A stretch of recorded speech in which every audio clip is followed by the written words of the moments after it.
the Yellerhorn, please welcome the 31st Adjutant General of the Minnesota National Guard, Major General John Jensen.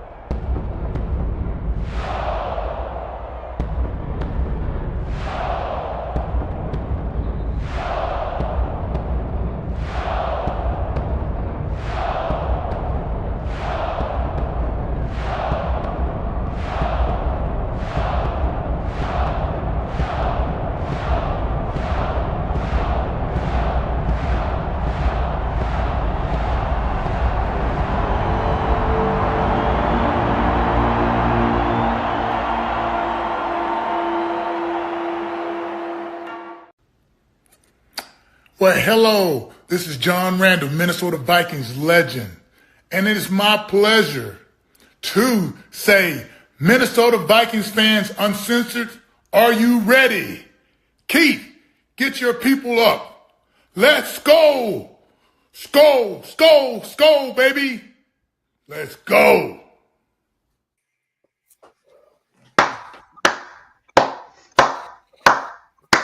What's up, boys? How we doing, Fish? What's up? You know, I can't help but notice the car anecdote underneath your name, Rinaldi. Oh, pump the brakes, baby. Cody doesn't appreciate that very much. Back at that purple Kool-Aid. Yep.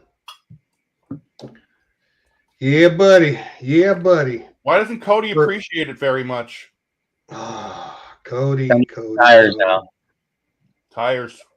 The death Cody's got that Charlie Brown karma going right now. Yeah. It was a bummer. I was on the interstate doing about 85. My tire blew out. And I was like, oh, hold on. I had to grab my fucking fireball real quick and no. No, I wasn't doing 85, but it blew, and because I look, it came up on my sensor meter, and I seen my tire pressure go from 31 to 7. I was like, "What the hell just happened?" And my car's not even wobbling. You know, I'm like, "Okay, whatever." Pull the side of the road, and yeah, it's right in the rim. So I'm on the side of an interstate. Did you all notice the lie was about the 85, not the fireball? You don't do Jordan Addison things around here. There you go. Had a similar thing happen to me about 4 years ago, coming back from picking my son up in college. Coming back through Louisville and hit a massive pothole and destroyed my 2 left tires. Yeah, buddy. Yeah, buddy.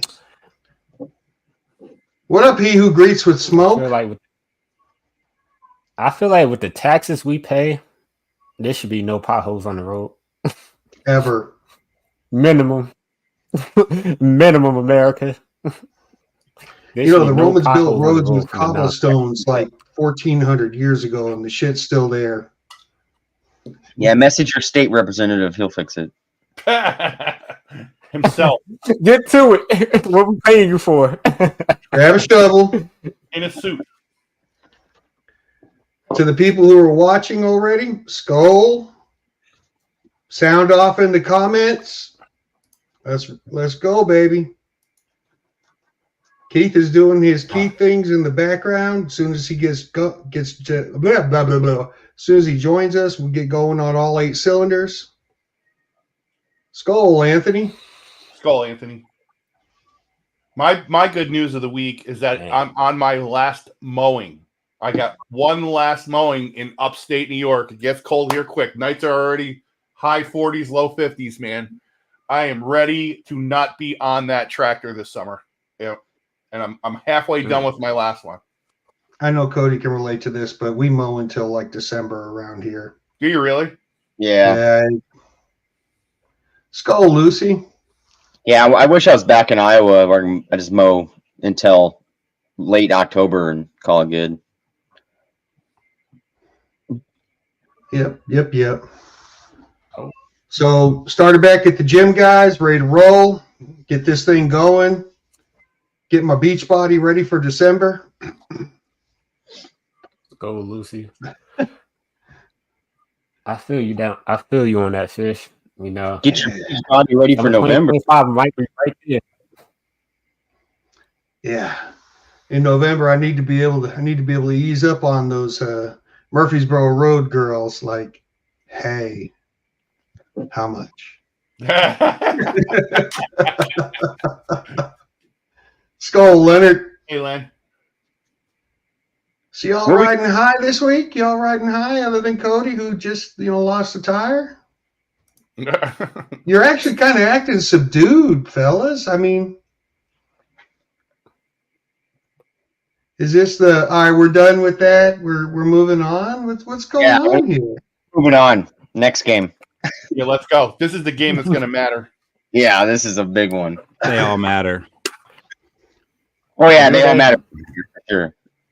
It's a must-win. Biggest test, that's for sure. Saying this is the game that matters sounds like we're getting cocky because that last one was pretty important. Arguably more important than the NFC team. Yeah.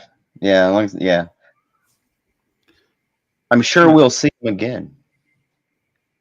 I hope not, because a lot of people like to talk about No, how we haven't beat them since. I mean, they haven't beat us since 1992 in Minnesota. Man, we haven't beat them since like 1989 in San Francisco. We got one win there since 1989 in San Francisco. So I don't want to go there. Well, we own the tiebreaker. Currently, yes, we do. That's a good point, Cody. I'd rather just not play him again. I'm not going to lie. Yeah. Here, there. Well, I mean, in their current situation, maybe Kittle's out, Debo's out, McCaffrey's out. We did some damage to those boys. I mean, they hurt us a little bit too. They done got beat up. We did the Rams a little bit of a favor. You know, the Rams are pretty hurt, and they got to play San Francisco this week. But I work with some Ram fans, and they're feeling a little more confident now that Debo and Kittle's not there. They're the walking wounded, man. I don't see them being. Let's see what that. We gotta see what that depth looks like. If the 49ers gonna have to earn his money team, now. they gotta show that depth. Something I came across like kind of right before the show was Aaron Jones. He was talking about the Lambeau Leap is dead, and now we do the bank vault. And he said the bank is open. So if Aaron Jones gets to the end zone, we might see him jumping into the crowd, and it's the bank vault, so no one call any kind of leap or anything like that. But that got me thinking about other celebrations, and like, what were some of your guys' favorite Viking celebrations over the years?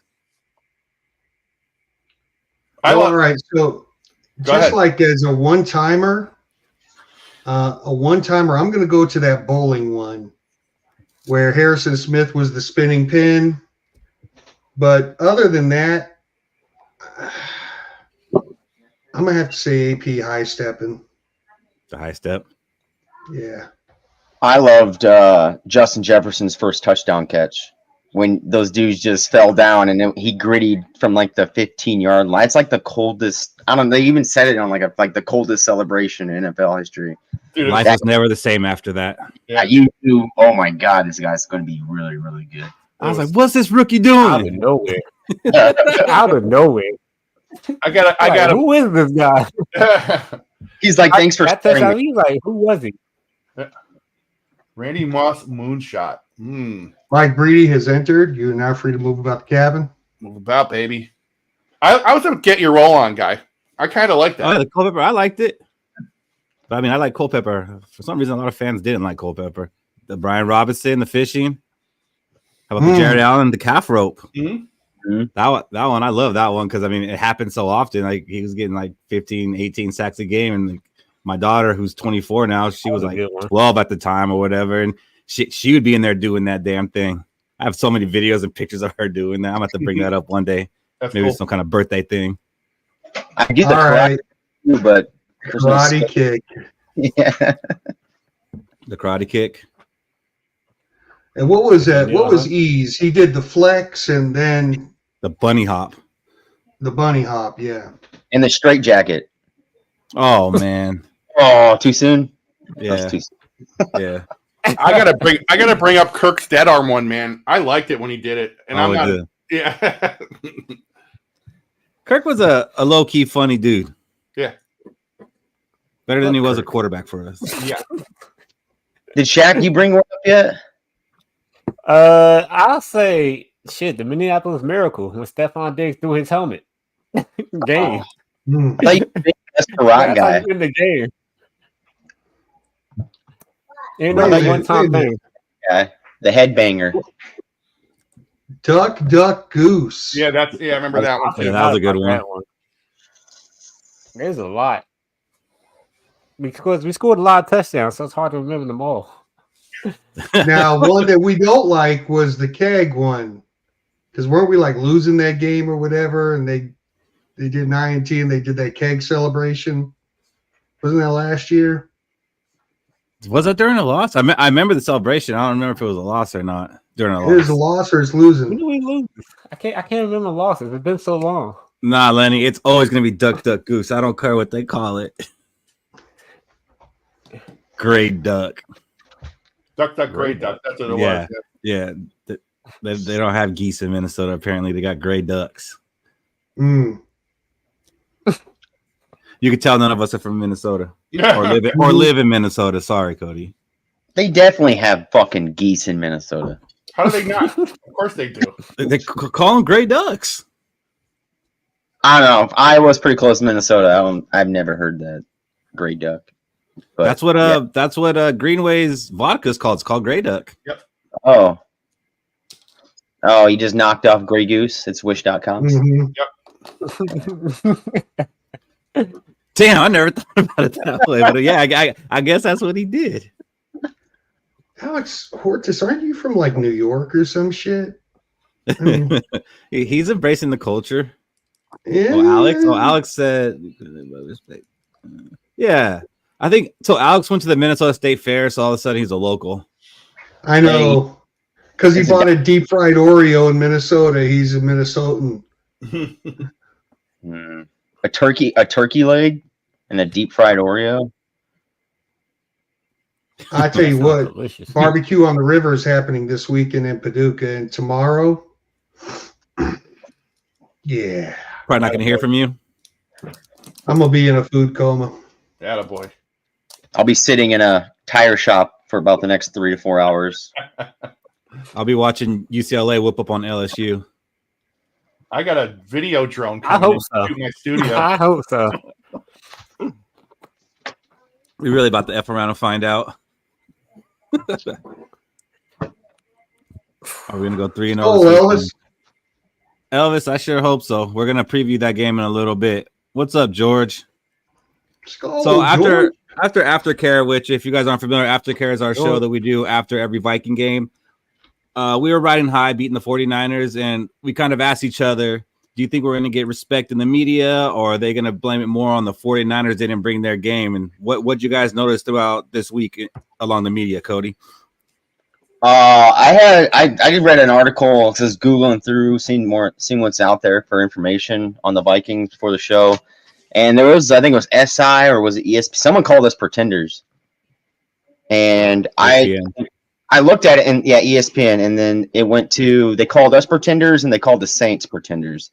And I'm like looking at it, like we're in the same kind of route as what the Saints are. And my looking at it is I'm waiting for the cliff to happen, when that does happen. But I'm waiting for how we bounce back from that cliff. And that's what makes a good team, right? You ride the high, then all of a sudden you're on a 2-game skid. Are you going to keep skidding, or are you going to actually bounce back and win? And then that's how you make playoffs. Because every good team, they hit a skid, but they find ways to bounce back, right? If you looked back in the day, it was the Chiefs they hit a skid. They bounced back. The Eagles hit a major skid, and they couldn't bounce back, so you knew they weren't a good team. And I think we saw that when they played Atlanta on that primetime game. All right, the same thing happened. They hit that skid. I think they're going to hit this skid, and they won't bounce back. So I'm just waiting for us just to find that cliff, and then when can we bounce back off of that? It's amazing. And as much as I hate to give credit to the Saints, but they have absolutely destroyed 2 NFL teams. One of them happens to be the Dallas Cowboys, who, as last I checked, is still supposed to have a really good defense. And they have destroyed 2 teams. I mean, we were pretty dominant against San Francisco in all phases, but I mean, we made some mistakes, and the Saints didn't make the mistakes. The Saints have scored on every single offensive possession they've had, and they're calling them pretenders. Mhm. The fuck out of here. Yeah. What did you see in the media this week, Ronaldo? Were we getting some respect, or did you see the same thing that these guys saw? I saw dismissiveness, man. I mean, last week Stephen A. Smith got on and just dissed our boy, our quarterback, man. He just went upside one side of him, down the other. And I got nothing this week. Not a sorry, not a I got nothing. So I just kind of see the national sports media dismissing us. I don't see a whole lot of anything happening right now. That's what I saw. They're waiting for us to get our asses whooped on Sunday, so that way they can say, "See, we didn't say nothing," because that's what they're waiting for. I like the dismissiveness. No, yeah, dismiss us the whole fucking every game of the year. Like, come in here with low expectations, we end with high, right? And I keep dismissing us. We feel the What did you see, way. Shaq, this week? I seen what David was talking about with the Stephen A. Smith thing, and he was really not giving us our credit for being the Super Bowl contender. Let's not discredit the 49ers. They was a Super Bowl contender, and they went to the Super Bowl last year. And for us to do it with their backup quarterback from last year, he wasn't giving Sam Darnold the respect that he deserved. And then Mina Kimes, and I think it was Dan Orlovsky, he vouched for us that game. They was the only 2 media figures I saw that actually was like, yeah, the Vikings have a chance to win. And Sam Darnold's going to prove that he's a good quarterback. He just was in shitty situations. And then, they brought the whole Jets-Panthers thing like everybody brings up because it's true. Yeah, I did see Orlovsky giving Darnold a lot of love. So, like, I knew we were going to talk about this a little bit, so I decided to look at some power rankings. How do you guys feel about power rankings? Like, do you think they tell us anything, or is it a bunch of bullshit? Bunch of bullshit. Popularity contest.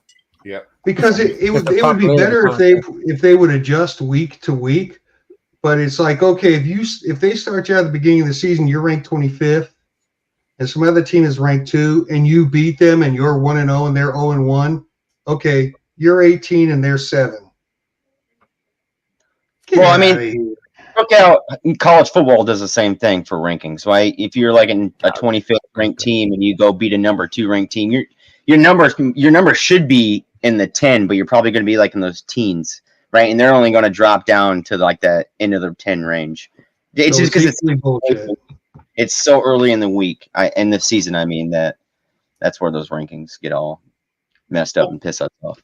Yeah, but if you will remember, Cody, a couple of years ago when Rodgers was still on the Packers, they were like 2-3 and still in the top 10, or they were like 0-3 and still in the top 10. And it's like, come on. I think rankings mattered more a while ago. But we consume so much football now. You can see so many teams. You know what I mean? So when you got your own eyes on it versus listening to the sports writers that are supposed to have all their eyes on it, they mattered more then than they do now. But now that you got your own eyes on it, you get to see just about everybody. You don't go 2 days without a football game. My wife keeps telling me, there's another football game on? What are you doing? I'm watching football. Yeah. So the reason I ended up looking at the power rankings and wanted to bring it up was because I kind of saw the same stuff that you guys saw in the media. It's like they were kind of teetering on giving the Vikings a little respect, but it was like, but we're not really believing in it. But then I looked at a lot of the power rankings and it kind of showed a little bit different. I had NFL.com ranked us 15th, Yahoo Sports had us 11th, NBC Sports had us 11th, Bleacher Report 8th, and CBS Sports had us 5th. They all had us in the 20s before this week. Uh-huh. So it's just like, how come there's so much people saying like, oh no, we don't believe in it, but then these power rankings are coming out and we're getting into a lot of top 10s. I think I even saw on Fox Sports one of the guys who did it had us 4th. And PFT, that's ran by a Vikings fan, right? Yes. Yeah. So he's the biggest Viking hating fan. Yeah, he wants to put us in the top 10 and 5. You can, but he's like, I don't know, I'll be called for my bias. Yeah. I'd say Bleacher Report got it about right. 8th. Are you talking about Mr. Peterson? Florio. Mike Are you Florio. talking about Brian Peterson? Oh, we haven't seen him in a while, actually. Yeah, right. He's been pretty quiet. Yeah, I think he's waiting. You know, He's waiting or he's out hunting somewhere. Yeah. Yeah, he's waiting. Him and Hager. Haven't seen either of them. They're waiting. They're waiting for the other foot to drop so they can come in and talk. But I mean, we already got more than half the wins that they expected us to get. Yep. I wish I could find that video of the Bears fan who said he was going to only win 3 games. I wish I could find that video. Was that the one where they went through the schedule and they're like, lost? They'll probably get a lucky win here. Lost. He said we probably get a lucky win. I'm like, wow. Yeah, actually, I saw Chicago. I saw that. After Sunday, I saw it.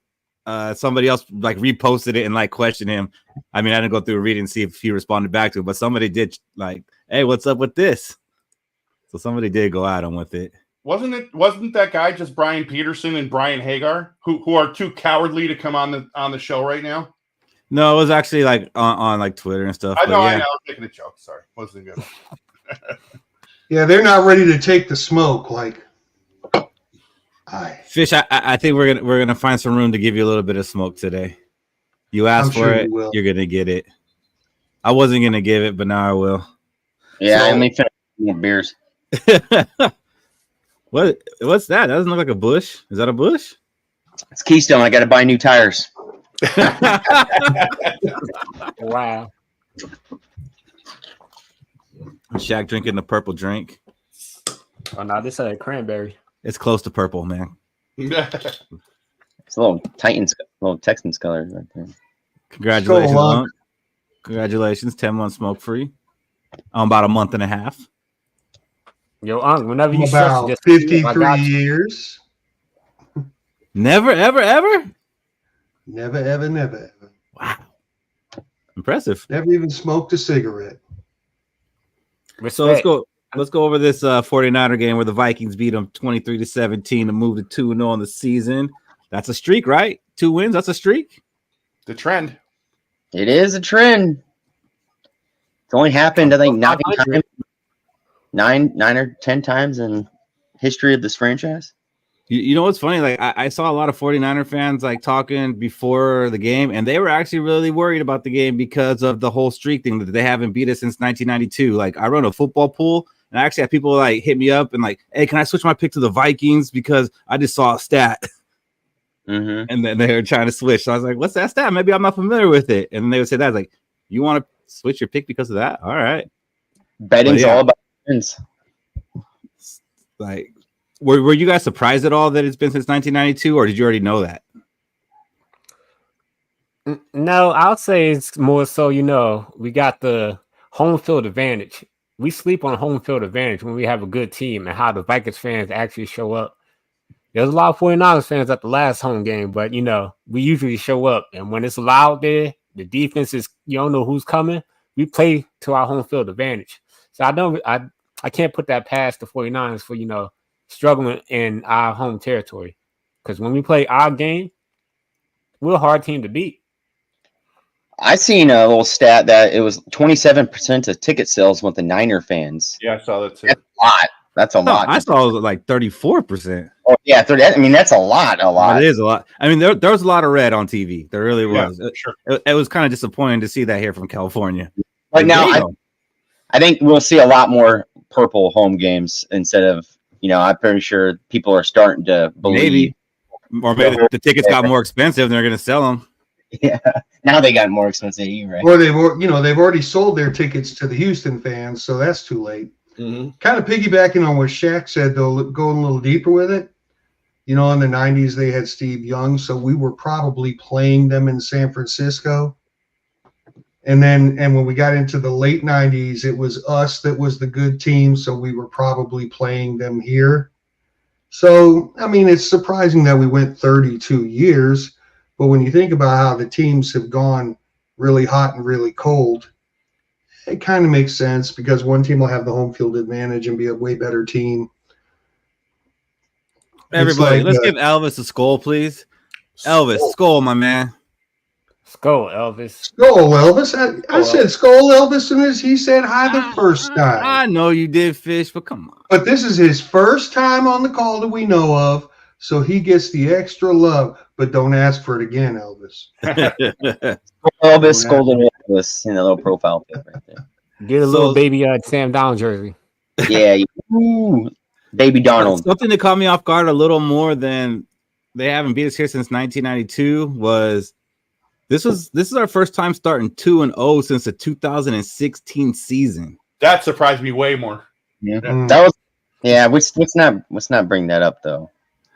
Okay, the 2016 season we actually started 5-0 and then we didn't make the playoffs. But it's crazy to me. It's been since 2016 that we started 2-0, and not trying to dump on the guy, but we had Kirk Cousins here for 6 years and we could never start 2-0 with him. But what was kind of crazy about that is if the point differentials for each year, 2016 we were under 10. 1998 we were at 31. We were at 28 plus 28 point differential this year compared to 1998's 31. And every other year has been under 10. The missed playoffs year has been under 10. So maybe it's because we didn't get to play the Giants. But no, I was really surprised about that. The 6 years with Kirk that we never started off 2-0. I think things have changed a little bit with the way KOC's going at these at the whole preseason. That first year he came in, he was kind of like Mr. Nice Guy. Like, Zim's not here anymore. And then last year's preseason was a little tougher. I think that he pushed them this preseason, dude. I think that he was coming into this season. It was one of the things he had on his agenda. Don't fumble. Don't. One of the things he had. Let's have a tougher team and a tougher preseason, and they got that. Indeed, they're definitely a tougher team. Once again, though, we tied the turnovers. We didn't win the turnover battle. We tied 2-2, but apparently that's okay with this team because in the KOC era, we are 19-0 when we either tie or win the turnover battle, which I think is pretty damn impressive. What do you guys think about that? Not surprising. I think that's part of the name of the game, right? You win the turnover battle. I think your chances of winning, regardless of KOC's record, are exponentially higher. But I mean, even if they just tie, like if there's no turnovers in the game, like we still have a better chance of winning.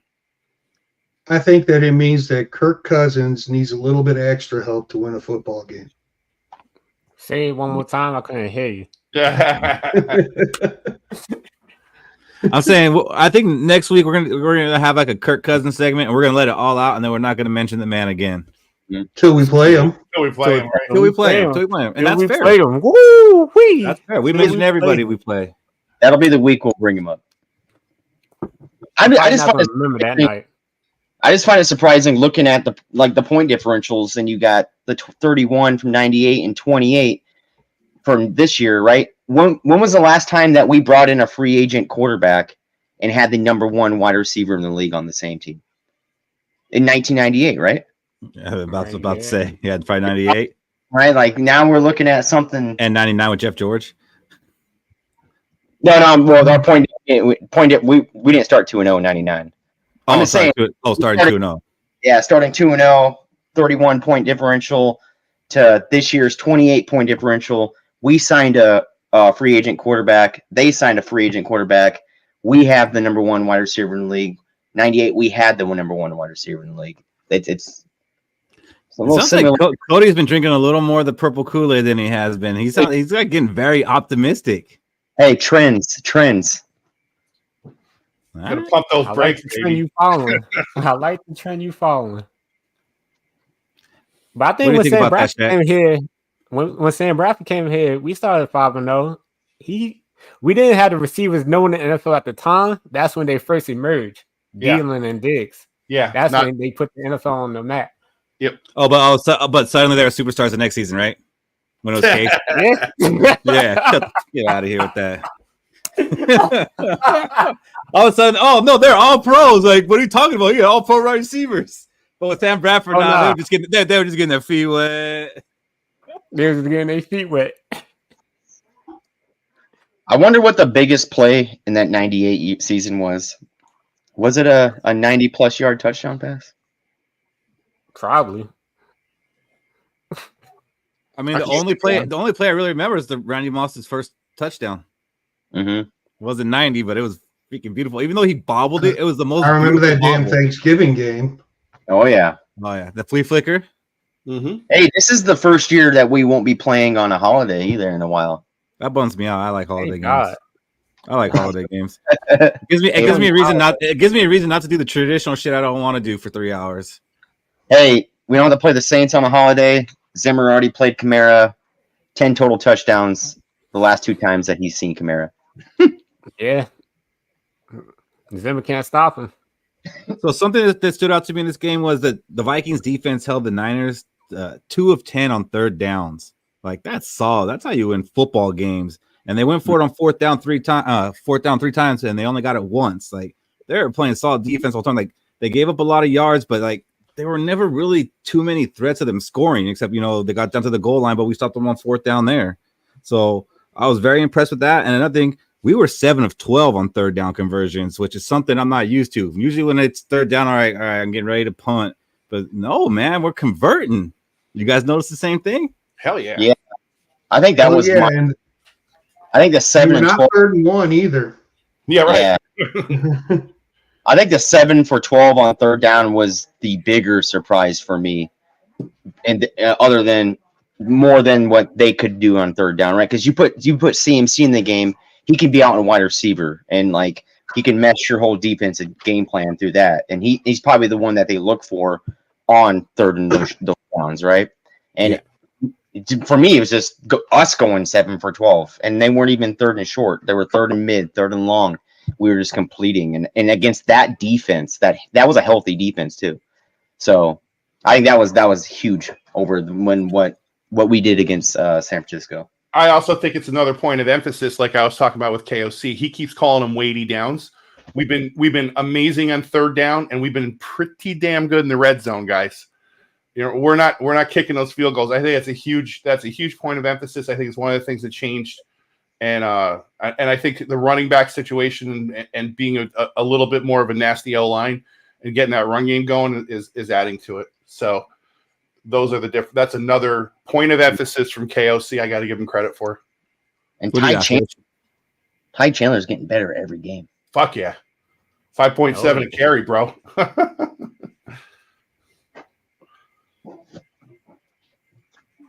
Fish, were you gonna say something about the third down conversions? I've already said everything I could think to say. All right. Well, then why don't you tell us about your catch?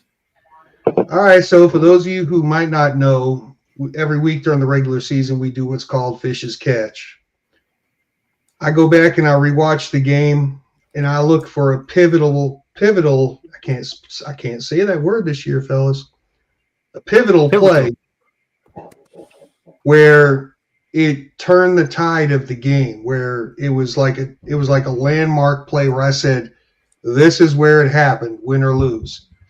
And the thing about these first 2 games is we've led from opening whistle to closing whistle, so it's really made it more difficult to find that play.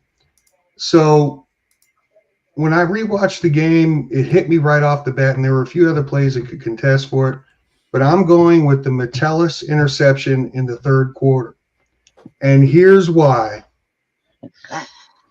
As the battered Vikings fan that I am, the exceptional battered Vikings fan that I am, I saw this movie before.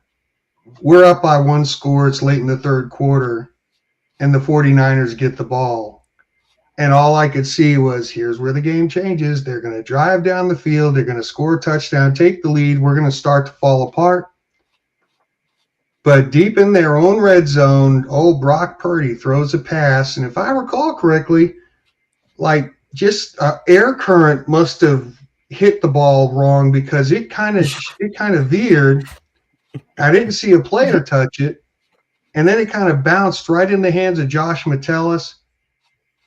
And the very first offensive play after that, nail it, touchdown. Boom, we're up 2 scores. We broke their back.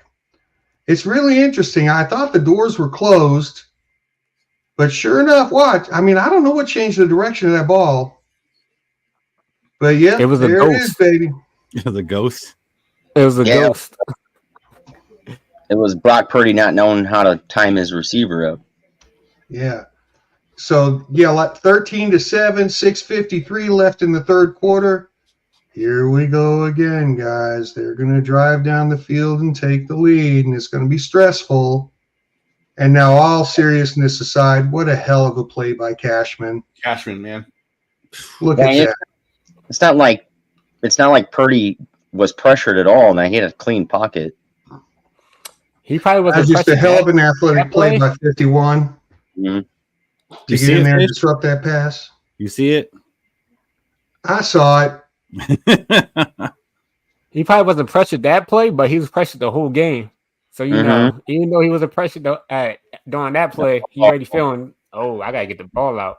I saw it. He's not comfortable in that pocket. Just seeing this right now, watching this replay right now, Purdy was looking him off with his eyes to the right. Watch Purdy's head. He is looking Cashman off to the right. See? And he turns, and Cashman says, "Oh no, pimp." Cashman mirrored Purdy the whole game.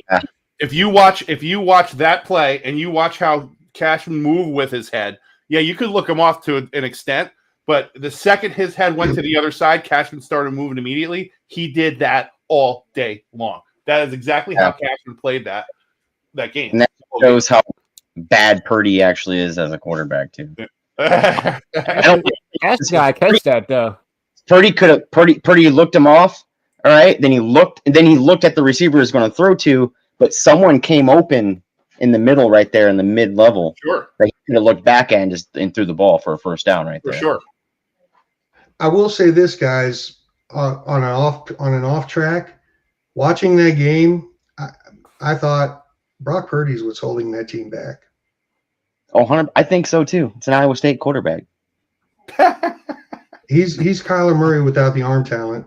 He only had eight complete passes the whole game, and 6 of them I'm so glad they keeping Brock Purdy, because if they stumble upon a Patrick Mahomes type or even a top 5 quarterback to run that offense, I would be more scared of the 49ers.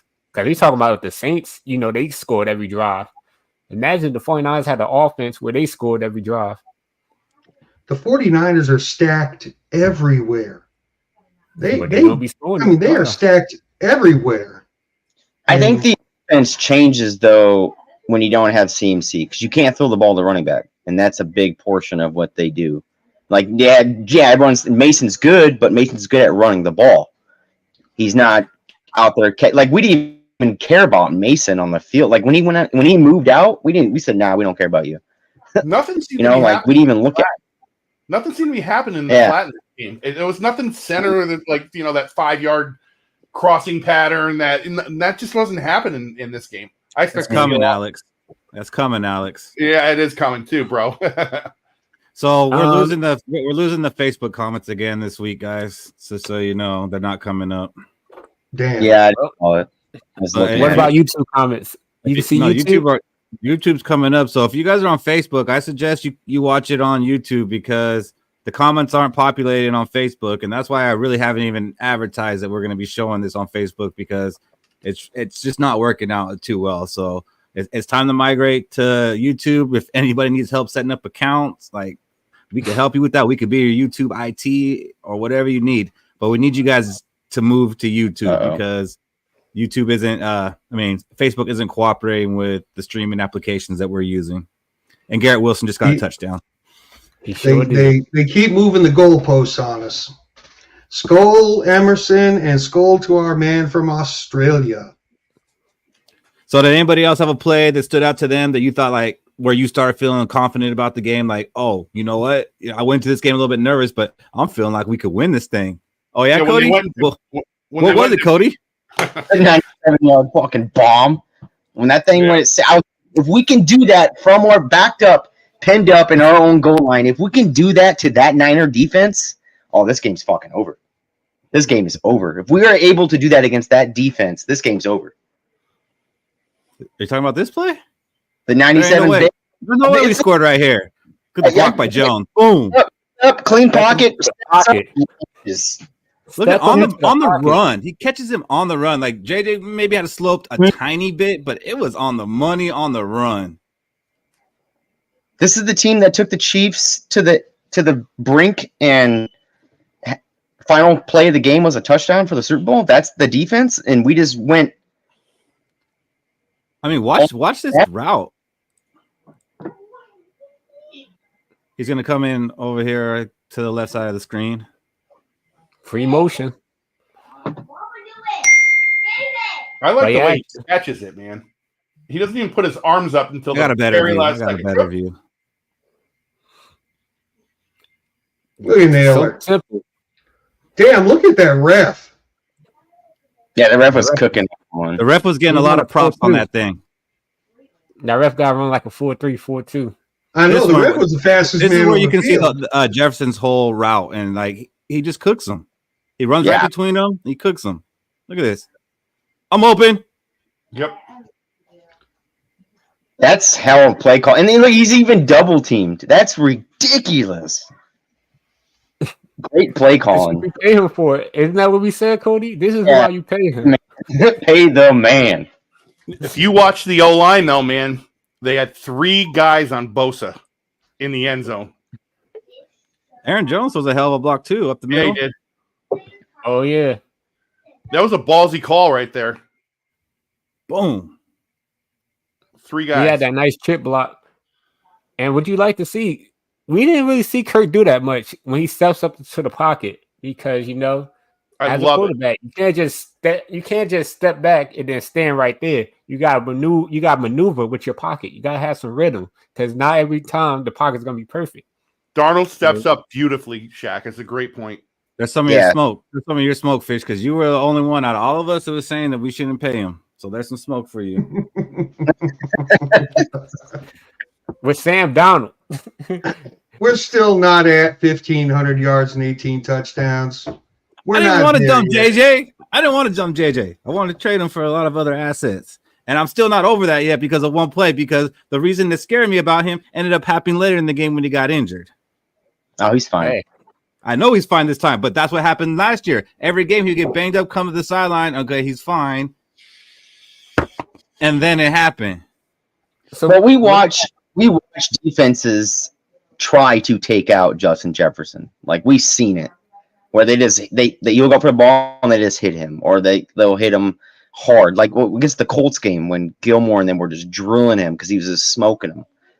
Like, hey man, when you're the baddest wide receiver on the field and you're that defense, you got to try to take him out. That's what I would do. That's how I'm going to win games. Take out their best player.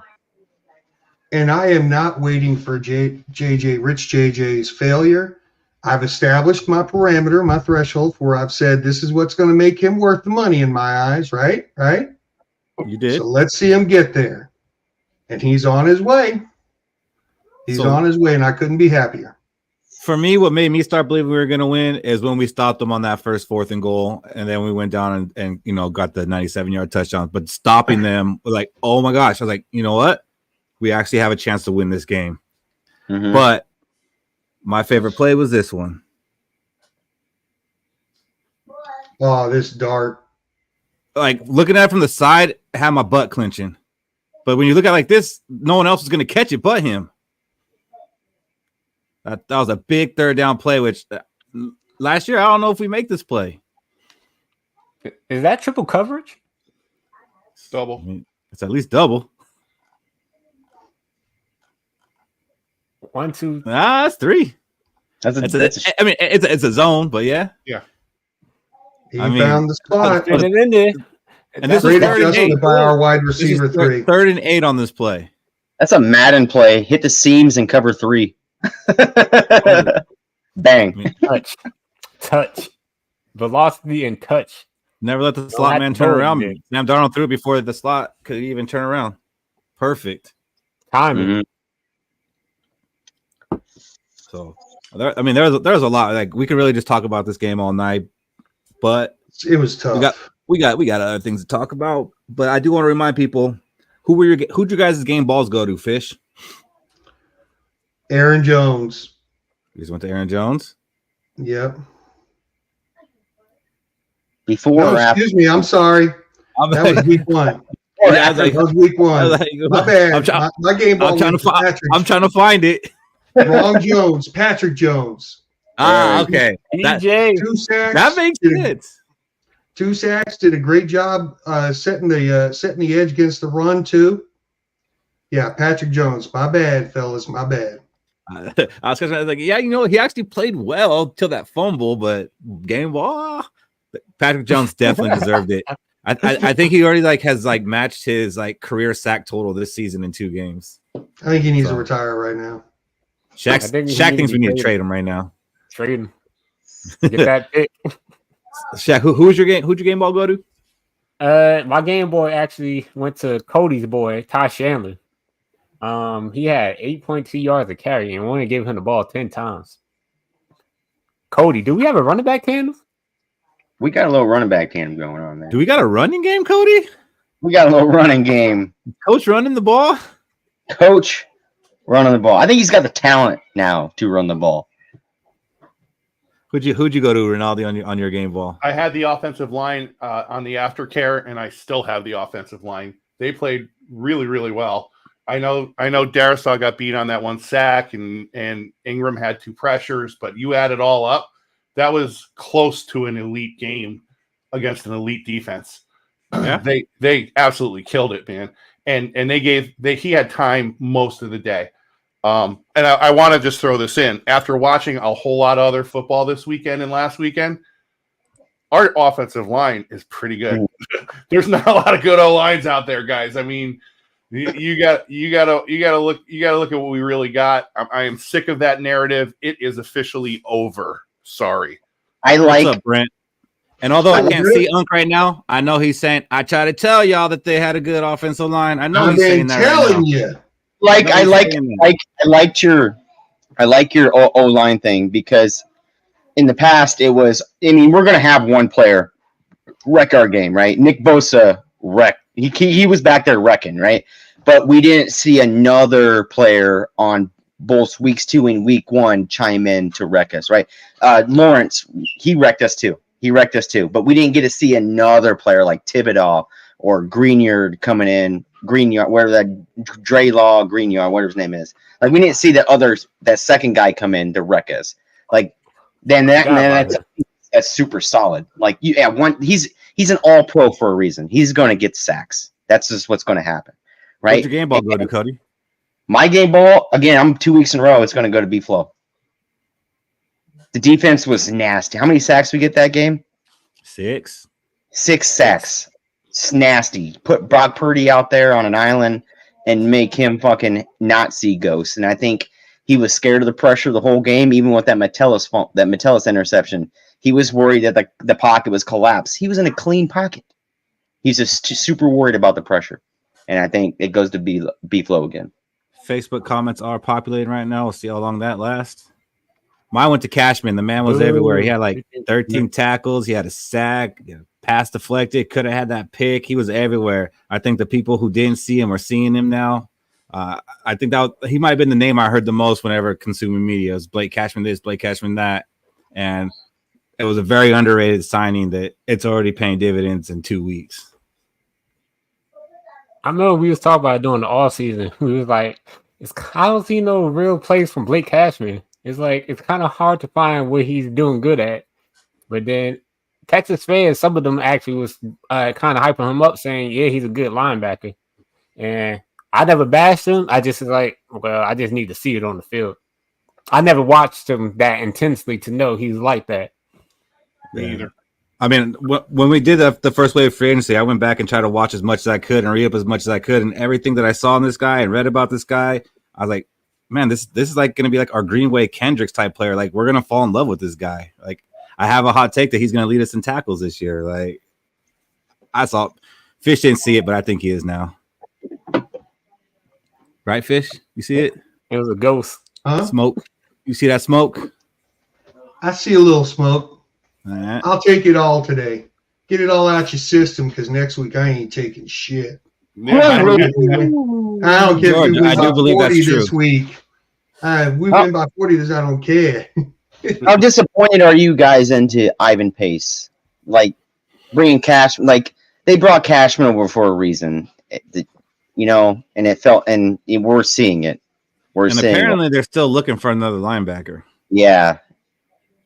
I'm not disappointed in him because, like, I think we know what he is. Like, he can make plays, and he's around every single play. He's just too small. He can't make the tackle by himself. He gets washed.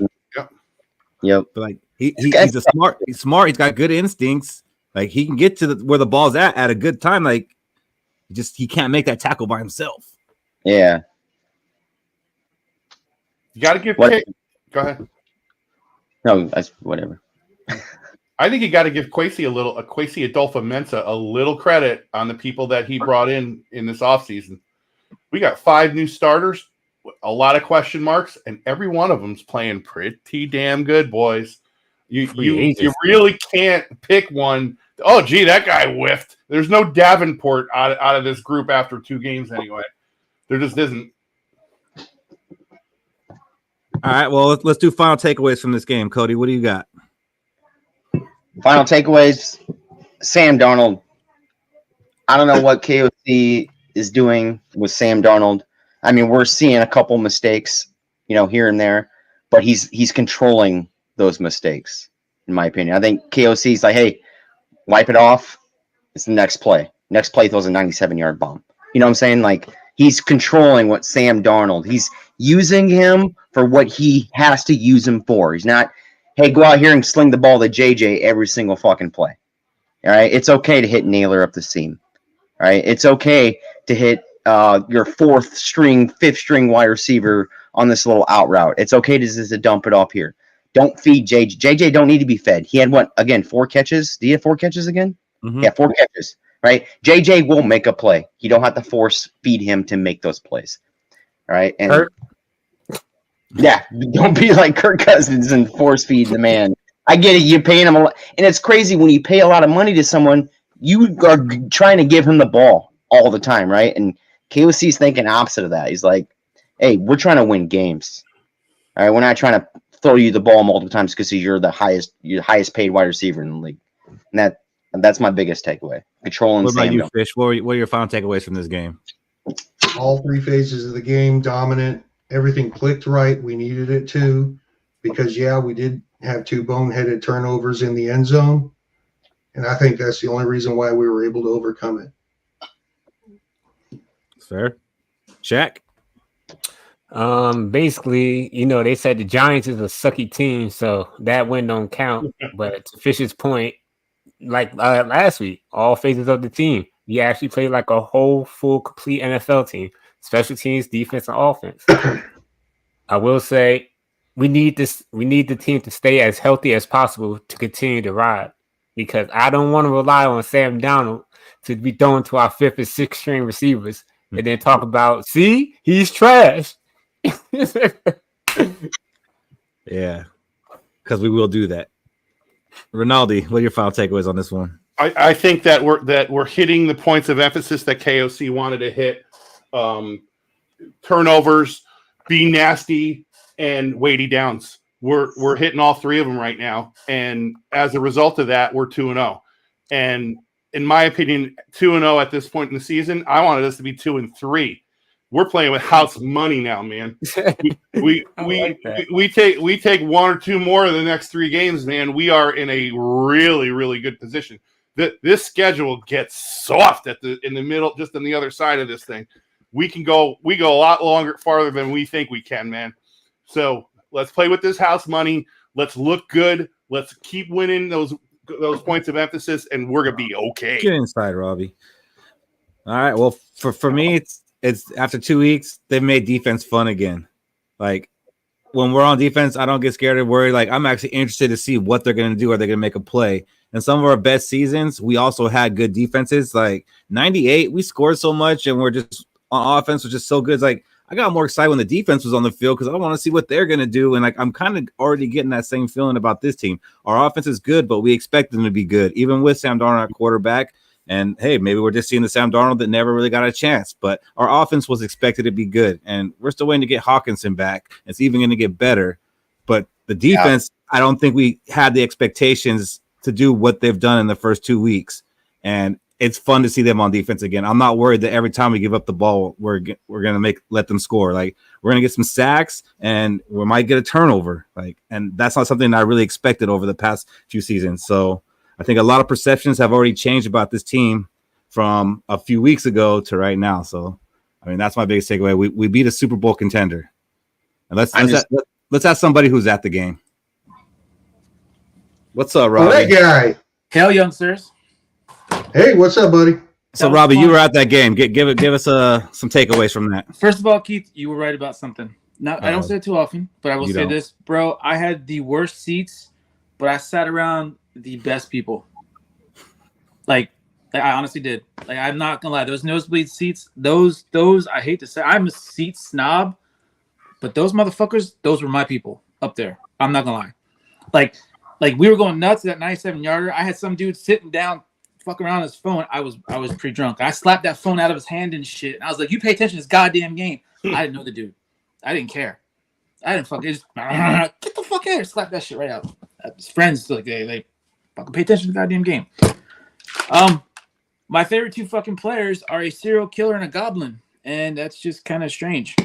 I love Van Goblin. I'm damn glad we got him. That dude is a fucking beast. He's a fucking beast. I said that from day one. Him and his ugly ass family, I love him to death. That to me on that team is my second favorite fucking player. Of course, it is known my first. I love that kicker to death. But that was fun. That was fun. I don't know if it was talked about, but did anybody else notice the lack of acceleration when JJ cut back? Yes. That honestly, I like that whole play. I stopped there and I was like, whoa. Like when he cut back, it was like slow motion. And that's what bothered me. Well, he did go for the gas mask. Oh, the oxygen mask. Sorry, the oxygen mask, not the gas mask. He went for the oxygen mask. Did you hear his explanation? He's like, when I cut back, I knew it was over. I knew I'm scoring. Yeah, that seems more ego than like when we were there. Like it looked, those safeties were gaining on his ass. And Naylor, I blinked, bro. I was watching this shit, and I don't know where the hell Naylor came from. That dude fucking came from Wisconsin. No, I'm just saying, like, he was just there. But that was a fun game. It was a fun game. I think it could be debated that he wouldn't have scored without Naylor being there. Debated. Yeah, I think he got stopped. I wouldn't say no to that. You're right. I wouldn't say no to that. There's no. But like I said, that lack of acceleration bothered me. That's Why? A professional athlete. He caught the ball at the 40 on the other side. I'm just saying. Yeah. Like, but we're not comparing like, your next door neighbor who's the mailman. We're comparing professional athletes. He split two defenders over the top. Yeah. Oh, the acceleration to score the touchdown at that point. It's fair, Cody. He ran another 75 yards after he caught the ball across the field. Yeah, that part. So did that ref Rinaldi. Also, two people I don't miss. I actually forgot that Hawkinson was even on the goddamn team, and the anorexic. Fuck him. We don't need him. We don't fucking need him. Again, Keith, something else I agree with you. Defense is fun to watch. It is. Like, we don't need to have an explosive offense of two people that have zero impact all year long. Keep them to what it is. I think we need Hawkinson and Addison. Wait till they come back. We talk about JJ right now with Sam Darnold. Wait till they come back. You're going to be the number one Vikings fan here, Robbie. Bro, like sometimes too much talent can ruin a team. Seriously, like when you're Robbie might end up options in a USC Addison jersey by the end seriously, of the season. Too many options can sometimes be a detriment. Hey, Robbie. A detriment to Tua. Robbie, I'm gonna give our boy the highest compliment I can give him. When he lined up to kick the game-clinching field goal, I went to the bathroom. Dude, I was talking so much shit. That was the most amount of shit I've ever talked in my life. Was in that span of like 20 seconds. I didn't. I clinched up. No, God, no, I didn't. I'm still a Viking fan. No matter how much confidence I believe in the guy or whatnot, I'm still a Viking fan, and I've seen stuff that shouldn't happen. So Well, if we get to the NFC Championship game and he trots out there for the game winner, I ain't going to the bathroom. But in this regular season game, I was like, yep, not worried about this one. Been holding it for a while. So with 11 points that game. The way that Sam Darnold's been playing and what KOC got out of Dobbs for a couple of games with not knowing the playbook or anything like that, and getting the best version of Kirk Cousins that we saw, do you think that KOC is like earning that QB whisperer moniker? No, it's Flores. I believe it's Flores. KOC, we trust. Wait. Flores is getting the most out of Sam Darnold and help Dobbs. No, I don't got the best out of Kirk. I don't think he's a quarterback whisperer. I think Flores puts the pieces in play to give Darnold the best opportunity, minus that 97-yarder, to actually succeed. I mean, Rinaldi? I have no idea what you're talking about. So no, but I don't know that I would go as far as saying he's a quarterback whisperer yet. I think Darnold's playing free. I think that they tailored the plays that'll work for the dude, and he does a really good job psychologically with these quarterbacks. I think Darnold's coming in prepared, and the O line's giving him money, giving him time. So he's doing well. I'm not saying KOC is not doing well. So all those things equal a quarterback whisperer. I get what you're. That's exactly what you're saying. Exactly the thing. Like you're saying the things that a quarterback whisperer would do. but it's 2 games. It's 2 games. I mean, the dude. I don't know how high the ceiling is, man. I don't see the ceiling. Oh my God, he's going to be a perennial all-star. I mean, but like, what your expectations of Sam Darnold to what you're actually getting from Sam Darnold, from what you've seen before and what you're seeing now, and again. I think we can agree that we saw the best Kirk with him, and I think we're still reluctant to call him that, but we've seen him with like 3 different quarterbacks kind of bring out the best in them. I don't know. Like I was big against why are we already giving him the credit as being this QB whisperer because he was a failed NFL quarterback and now a coach, so he's automatically QB whisperer. I was really against it, but the data is kind of skewing that way. Don't you think, Cody? Yeah, I think so too. I mean, you literally took a dude that was broken beyond belief, right? And you're making him throw the ball 60 yards, air yards down the field from the goal line for a touchdown, right? When I think what happened, I was saying, like, what happens when you hit that 2-game skid in the season? Are you going to bounce back from it? And I think KOC is telling him every time he makes a mistake, he's like, come here, let me talk to you, all right? Hey, don't fucking do it again. Just go out there, hold the ball. I don't know. I'm not a QB whisperer, but he's telling him something that he's backing himself up when he comes in the next series, right? Like if throws an interception, then he comes back, throws a 97-yard touchdown pass. It's ridiculous. I think it's a QB whisperer. So Shaq, are you not buying it just because you knew Sam Darnold was good already? Oh no, he's definitely. I'll give him that moniker. We should ask Nick Mullins this question. It's KOC or QB whisperer. I'm pretty sure Nick Mullins will give us that answer. Mr. 400? Yeah. KOC, he builds the offense for a quarterback. Yeah, we like to say, you know what? The quarterback is the main position. They deserve the most money. But what are you doing to help make that quarterback look elite or make sure his job is not as difficult? One thing, make sure he's not getting touched. A quarterback don't want to be hit trying to throw the ball every play.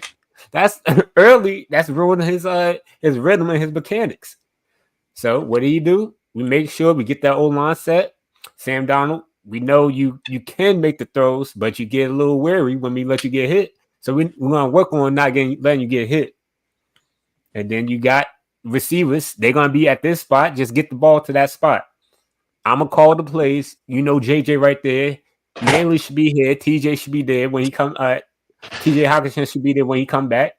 Or when it's getting too much pass rush, hand the ball off. Get a run game going. So Alex, he actually had to play quarterback a lot more to actually get into the NFL to play those 2 games in the NFL. And he was told by Belichick that, you know what, you don't have the skill to be here, but you have the brain and you're going to be a great coach. That's told from a Super Bowl winning, considered by many the best coach that's coached in the game. So second best. Okay. Hey, who was there when Brady got hurt and Castle stepped in? Who's the quarterback? The quarterbacks. I'm gonna guess O'Connell. O'Connell, right? And then Brady comes back off that injury, and they go win a Super Bowl or something like that. No, Cody. No, Cody. To Robbie's point, it was Flores that made him good. It's Flores. Fish, you see it or you don't see it? You all are full of shit. I've been waiting for you to call my name. I see it on your face. Good God. I'm gonna get a beer while you do it. Let's rewind a second back to Dobbs because he was introduced into this conversation. Dobbs, QB whisperer, my ass. Dobbs Supermaned us to two wins. And then KOC put a stop to it and said, no, you're going to play my game. And Dobbs, remember, the more he learns the playbook, the worse he's playing. KOC, QB whisper. And I hate to say it, but our game plan for the first two games offensively is real similar to how we've been playing with Kirk Cousins as our quarterback. 100%. It's been in the pocket. It's been less play action. I'll tell you when I'm going to maybe think of KOC as a QB whisperer. When Sam Darnold has to go out and win us a fucking game. When our offensive line can't hold up the protection, and KOC has to maybe change the play calling to have him roll out of the pocket consistently to get away from pressure and use his athleticism and not just stand in the pocket and get murdered when we can't hold up and protect him in the pocket. Then maybe I'll call him. When he can tailor a game to fit Sam Darnold's actual strengths, we ain't seen that yet. Wait, you don't think he's tailored a game to Sam Darnold's strength in these two games? Absolutely not. He's been sitting in the pocket the whole damn time. And maybe that's his fucking strength. Maybe that's his strength to be able to sit in that pocket and pick apart the defense. It is not his strength. He's an athletic quarterback.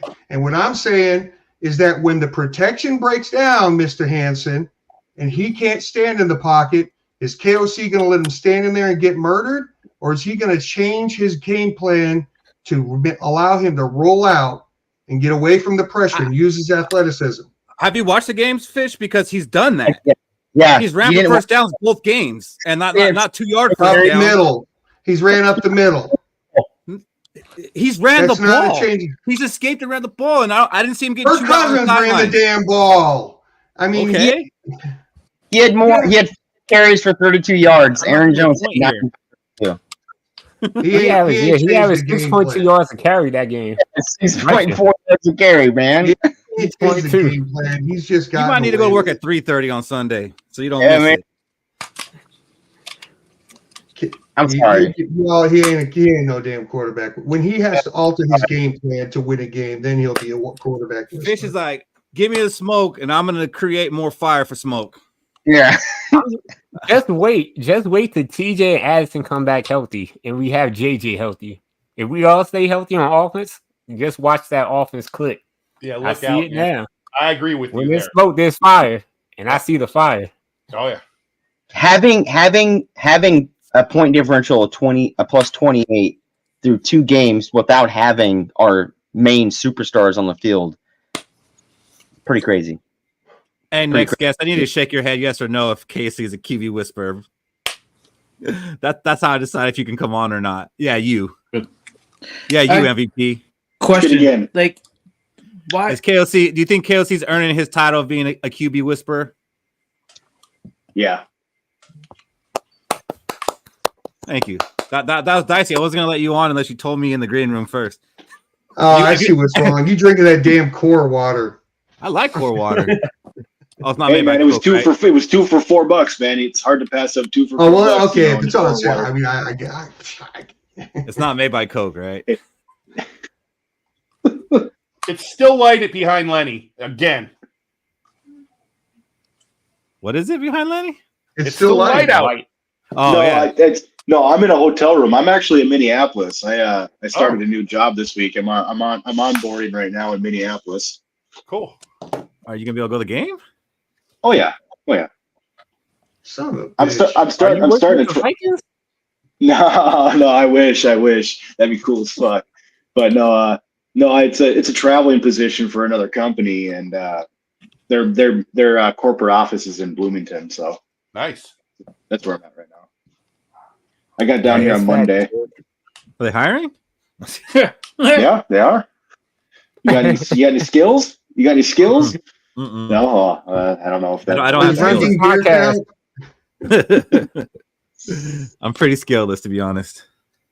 So I mean, we're talking about it, and I kind of want to like check in with you guys every week on this. But are you guys buying or selling stock on Sam Darnold right now? Like, is there a chance that maybe we have to bring this guy back? Like, where you are with that right now, Cody? Like, if I said, should we bring Sam Darnold back? And mind you, it ain't going to be $10 million. I know. Yeah, well, I was bringing up this thing last time. Like, hey, this extension, if he takes us to playoffs, and there's an extension that needs to be talked about. Because what was the game plan for McCarthy, right? He was going to sit a year, right? He was going to sit a year and develop. Now he has that injury. He can't. I mean, what is he developing off a computer or a tablet right now? He's not practicing. Right? So why would you push him out there right after an injury if he's not on the field practicing, like during practices? Why not extend Darnold and then that year let him practice? Then you can see what you had. Like Practice? you can Talking about practice? But that was the whole point of drafting McCarthy, right? Was to let him develop. I gotta hear what Robbie has to say on this, to be honest with you, because I think he's in a rock and a hard place here. Yeah. All right. I actually heard this on the radio, and I'm paraphrasing this. They said that Sam Darnold has a clear-cut ceiling, but being on our team, he has a raised basement. I like that. I did too. And that's, for those that don't understand, it's like their way of saying he's not that bad, but he has a limit, which is fair. Like, we shouldn't throw those guys away, by the way. We should hang on to those guys, maybe. Mm-hmm. Case Keenum. Two games in, he looks all right. I have no complaints on the dude. Like he seems like he seems very, very middle of the road. Like I don't think he has any weaknesses or strength. He's like, just that guy. But I'm known for my pragmatism on the stance on you draft a first rounder, they fucking start. And I don't sitting McCarthy another year. Yeah. Like, what's the point of even drafting his ass? It's a waste of pick. It could be like the Eagles 2016 you thought that from the beginning, predicament. That's true. That's true. I honestly feel like the Eagles 2016 where they had last year was not the year to draft the quarterback, and I stand by that. And in hindsight, like looking now, there've been some garbage ass quarterbacks playing. Hell yeah, they've been garbage. Hell yeah. And I so don't. What was your comparison, Leonard? And the I told you so's get old, but I like Williams had a shitty fucking last season, and you could tell May hasn't really done a whole lot, but Nix was trash. You could just tell that shit did not convert. But I'm willing to like leave the jury out for McCarthy for now. I honestly, like I've always said, it's not just him that I don't feel like we should have drafted. It's not him well, a little bit. It's a quarterback in general, and that's my problem. Is that we just wasted not just one pick in the first round. We moved up to get his ass, and he sits for 2 years. I have a problem with that. But that's me. Yeah. If we go to the Super Bowl and we're in it till the end, and it's like it's either a win or a heartbreaking loss. I say if you can get him back on a $25 million deal and have him say he signs a 2-year contract and somebody goes down in the preseason like Teddy did, you trade him for a first rounder. Who's not going to take him for a first or a second rounder? And then you replenish draft picks and whatnot. I think it's if he plays well enough and they re-sign him, it's a win-win for us because it gives us trade bait and it doesn't put pressure on JJ once again. I mean, if he beats him out, he beats him out. I mean, JJ to me looked fucking great in the one preseason game he played. He had one bad throw. Otherwise, he looked pretty fucking good to me for a rookie who everybody said he was the worst QB in the draft. So, everybody was dogging us for moving up one pick. But I still don't see it being a bad pick. That situation is more lose-win, though. It's like, let's just say, again, hypothetical, that Darnold does well and we go far in the playoffs. We're going to like bags of ass if we just ditch his ass after he does extremely well. And then we're stuck with the conundrum of, all right, we have a really good quarterback, but then we have this first-round shit. Oh, like, I hate being in those lose-win type situations. it's gonna suck. Ronaldo, you're shaking your head. What do you got? The hypotheticals are fun to talk about, so I'm not trying to beat you up, Len. But there is no way if he goes to the Super Bowl, we sign him for $25 million. That's not even one good year. One good year of football. He's not Daniel Jones, buddy. A 26-year-old first-round pick that went to the Super Bowl is not going to start. Well, Baker Mayfield went to the playoffs last year and went to the divisional round, and he signed for 35. What they signed the Tampa Bay quarterback? 35 is more than 25. 35. Okay, Yeah, that's more than 25. Yeah, and because Baker has shown in other offenses that he can play decent. He didn't go to the Super Bowl. Shaq. That's He went to LA after 3 days. That's what you sound like. That's number one. Number two. There's only one fucking thing. It's Super Bowl or nothing, and anything else is fucking garbage. Shaq, that's what you sound like. The whole thing is Is that not what we want? The whole thing. I just want to win the goddamn division. Let's start there. We're sitting on the precipice. We're sitting on the precipice of $80 million, and we're going to give 30 of it to a quarterback when we got a first-round pick. We could put superstars on the field next year, and we're gonna give it to Sam Darnold.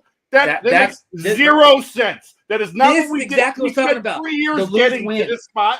And we're gonna give it all to Sam Darnold. Right. Sorry, that ain't the answer. No. Well, let me ask you this then. That's something I heard on a radio show too. If KOC is getting this out of Darnold, what do you think he can get out of JJ? Exactly. We don't know, but that you stick with the winning horse. Again, 2 games in, we're massively freaking speculating the future. Mm-hmm. If he is successful, win the division. Let's just say we win 2 playoff games, which is more than we even from the beginning of the season. We would take that carte blanche. It's a homer take, man. Completely homer take. It's not. It's the winning fucking horse. And I'm all about starting your first round draft pick, but I'm more about you keep the winning horse. Yeah, you sign him for a year. Franchise tag. Perfect. See if it's a fluke, and you move on. Franchise tag, you're probably talking like 40, 45 though. Yeah, because Sam Darnold wants to compete franchise tag with actually 55. Oh, 55. Sorry, 55. Because the dude would rather take a 1-year deal with us than a 5-year deal for $180 million with anybody else. Get the fuck out of here. So you want to play a quarterback that hasn't played a full fucking year, not even touching grass. Not even a game. Not even touching grass for a full fucking year. Yeah, you're asking me? Yes. 100%. Michael Fish, weigh in on this. I'm going to put a whole offensive line around him. I'm going to get another running back that's going to grow with him. Yes, and yes. Absolutely. I'm letting him develop like that. Sounds like QB whispering to me. Well, you better hope he is, Shaq. Okay, weigh in on this. I'm with David 100%. We spent a lot of draft capital, and we have to see if it's going to work. And here we are at 2-0 saying, yeah, if we make the Super Bowl, we are a long way from making the Super Bowl. But, okay, so he's getting the best out of Sam Darnold, which I think Sam's been pretty good. I mean, the point differential, yeah, Cody, I think the point differential has been pretty good, but I'm going to give Brian Flores a bit more credit for that, maybe, because – what have we been holding our opponents down to? A lot fewer points, right? Aren't we like 3rd in the league defensively for points right now? So I'm looking more towards the future. I'm still not going to say Sam Darnold isn't the bridge that he is. And I'm not ready to waste 1 more year of JJ's rookie contract. He's not bridging though right now. Yeah, he is. So if he takes us to the Super Bowl, you're not giving him that contract? Hell no, I'm not giving him that contract. Bro, I'm giving him that contract if he wins 1 playoff game. How'd it work out with Nick Foles? How's Nick Foles doing? Ooh. That's a good one. I think he just retired. But he didn't do too well after. He collected a lot of money after that Super Bowl and then didn't really do anything. Yeah. Fuck that. But that's a good point. We got a backup quarterback behind him. So look, man, Alex Smith was taking everybody he ever played for to the playoffs every year he ever played, and he was taking the Chiefs to the playoffs. And then they said, "Time to go young." I mean, they went young with Kaepernick. What happened the first year they went with Kaepernick? They went to the Super Bowl. Then the Chiefs, Mahomes. Kaepernick is not Mahomes. All I'm saying is it's similar to a point to the Kirk argument. He can only get us so far. And it's time to put our guy that we drafted under the center, and let's roll. Let's go for it. And to build off of what Fish just said, both of those quarterbacks that were drafted by those teams that Alex Smith started for sat until he either got hurt or was traded. Good point. Kaepernick didn't start the season off as a starter. Neither did Mahomes. Mahomes had a full year. Not saying McCarthy's Mahomes. I'm not saying that. It's just a similarity. Guys, these are the exceptions that prove the rule. Not the friggin' rule itself. Y'all love. I get it, but I swear to God. Yeah, Robbie, how's Jimmy Garoppolo Outliers doing? win Super Bowls. Outliers win Super Bowls. Is that what not we do it for? Hey, my internet's trash.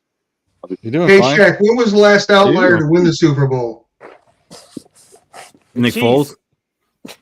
Every time the Chiefs win the Super Bowl with Patrick Mahomes, you don't get that type of quarterback with the 10th pick trading up. Oh, so it was either Patrick Mahomes and the Chiefs or Tom Brady, right? Yeah, Or Nick outliers. Nick Foles. Outliers. Hey, who did the Chiefs go against? The Eagles, right? And Hurts was in the second round. That's not bad for a second-round quarterback making it to the Super Bowl. How about we get there first and then have this conversation? That's fair. So let's talk about the division real quick. The Packers got to 1-1. The Bears fell to 1-1, and the Lions also fell to 1-1. But the Vikings went to 2-0 to be in sole possession of first place of the NFC North. Bears should be 0-3. Let's give that man his flowers. Oh, trust me, we will. But Shaq, what are your thoughts about the division right now as it stands? I can't say nothing because we haven't played the division leader, the Detroit Lions. Oh, wait, they're not leading the division. And I think they played the easier schedule than us. So, I'll wait. Everybody looking up to us in the division. And as long as we keep playing our games, I mean, Ronaldo said it earlier. Once we get past this hard stretch of games, our schedule's a cakewalk. Robbie, mute your fucking mic, will you? Yeah. Sounds like I'm pissing. Yeah, it does. Sorry, no, that's not what it was. Ronaldo, what do you think about how the division's looking after 2 weeks? Bro, I don't think the Lions look good yet. I mean, I think that they have the best roster in the division, but I saw both of their games, man, and they are not an impressive looking team right now. I mean, what's his name? Hutchinson? Aiden Hutchinson, yeah, 4.5 sacks. Yeah, he was pretty rocking, but I mean, overall, that team does not look like they're clicking on all cylinders yet. So they came out of the gates slow, and that's an advantage to us.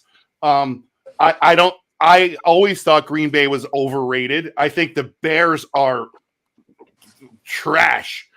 So taking second place is still in my sights for sure, and a wild card. And I think the conversation is still open about actually beating the Lions. We beat them once or twice. You never know. And we had a shot at them in that first game last year. So I don't think it's over. What do you got, Cody? I don't think it's over either. I think we got shots at it, but I think these division defenses are really fucking good.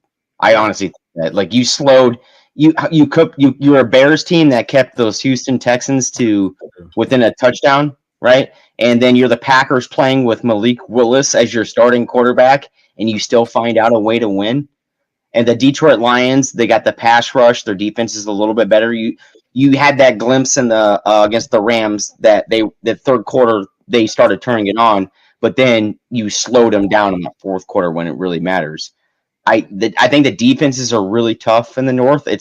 We're going back to that what we used to call the NFC North, the black and blue division. I think we're going back to that, and it's going to be tough. I think the division's still going to be tough. I still have 3 of us from the division making it, and I think every game it's still going to be really close. right? Is, I mean, you got is it the same three? It's me, us, and the Bears. We're doing it. Defense is really good, and you got to think the offenses are going to get better, just like we said about our offense. We're going to get better when we start getting our players back, right? Yeah. Caleb Williams is going to develop. He's going to find timing down, right? And then you get Jordan. That when I asked you, he's going to get, and Packers are going to get Jordan Love back. And the defenses are, I think, NFC North has the most elite defenses in the league, next to Houston or the Chiefs. I think those are the elite defenses right now. Cody, question for you. Why do you think the 1-1 Bears are so bad? They play the Texans tough. I don't think that at all. I really don't think that. I think Caleb Williams needs time to develop, and I think he's talking about Rinaldi. Okay, Rinaldi, you go ahead and take this one. Yeah, I think their defense looked really good. I thought that offense looked like trash, man. Mm-hmm. It was a tight game, but it was a rough game to watch. It was all keep everything in front of you, short passes, dink and dunk. There was no shots taken that were real on either team, to be honest with you. We'll get into the Texans in a minute, but honestly, the Bears do not scare me from what I saw of that team at all. Sorry, I think them winning 6 games is a gift this year. Based on I think they'll have one offensive touchdown. Yeah. So no matter how good your defense is, like that's not going to hold up. Yeah, and their defense ain't going to stop our offense, especially when we get everybody back, and they will be back by the time we play them both times. Michael, they have a really good punter. We got to see if Caleb Williams develops. If he develops with those, because they don't even have Keenan Allen the past 2 games. They haven't. But did you see the way he threw outside? Yeah, he didn't complete one pass outside the hashes. His passes in the middle look great. His outside passes were garbage. And that's just Cody. He's not going to develop and turn that on this year.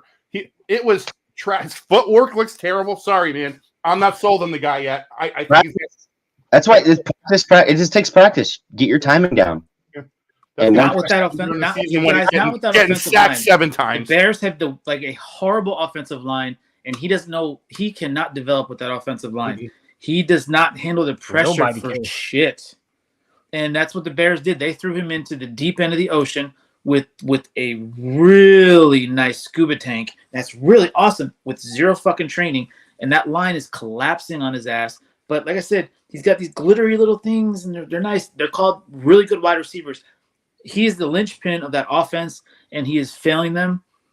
I don't think it's Caleb Williams failing. I think it's Matt Eberflus that's failing. He doesn't. Oh, he's garbage too. But Williams is not handling the pressure well. Like that pocket collapses. He's not handling it well. He's a rookie QB. I'm sorry. Football quarterbacks don't handle pressure well. He's a fucking Heisman winner that has talent. Should be able to escape. What quarterback handles getting sacked 7 times and win a game? Are you keeping Caleb Williams? Michael Fish, what are your thoughts on the division? Why are you making Packers are overrated. Like I said, Packers are overrated.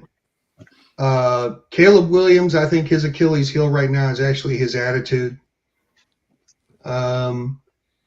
He's hitting adversity, and the true mark of a winner is how you handle that adversity. And he doesn't appear to be handling it well. My man George said it better than I can.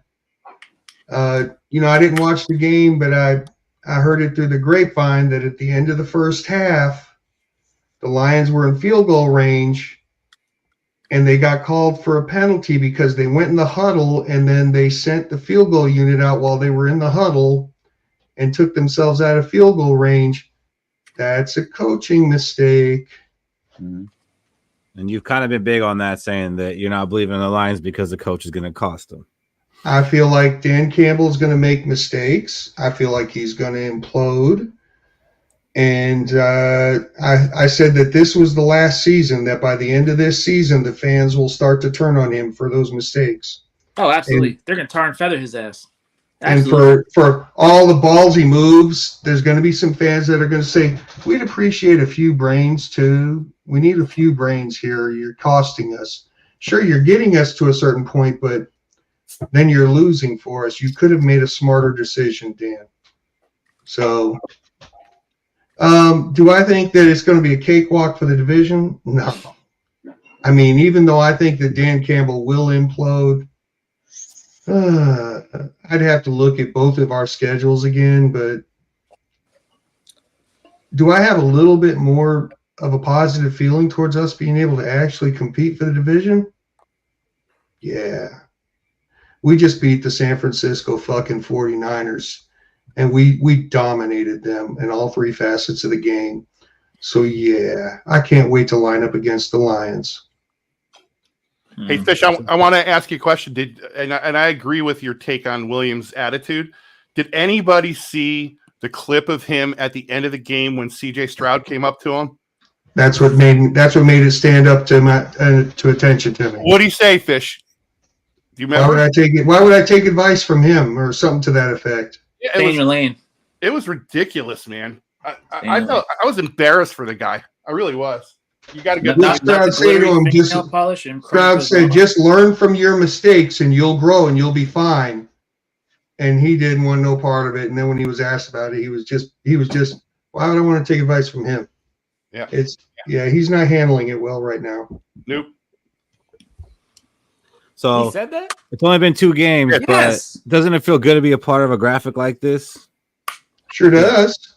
Oftentimes we're on, the other side. So 63.9% chance of making the playoffs, which I don't really buy too much stock in that, but it's still cool to be on that side of it. Looking at these teams, which one do you think is the biggest pretender? Seattle. Yeah. I'm going with the Saints. Saints. Ooh. God, they just destroyed 2 teams, y'all. They didn't beat them. They destroyed them. I mean, the Cowboys always get destroyed by a lower level team. Yeah, the Cowboys are in a weird state of flux right now. I'm not buying that one. The Saints play in a shit division too. I know that, and I know they played the Panthers and they play the Cowboys. So one bad team, one good team like us.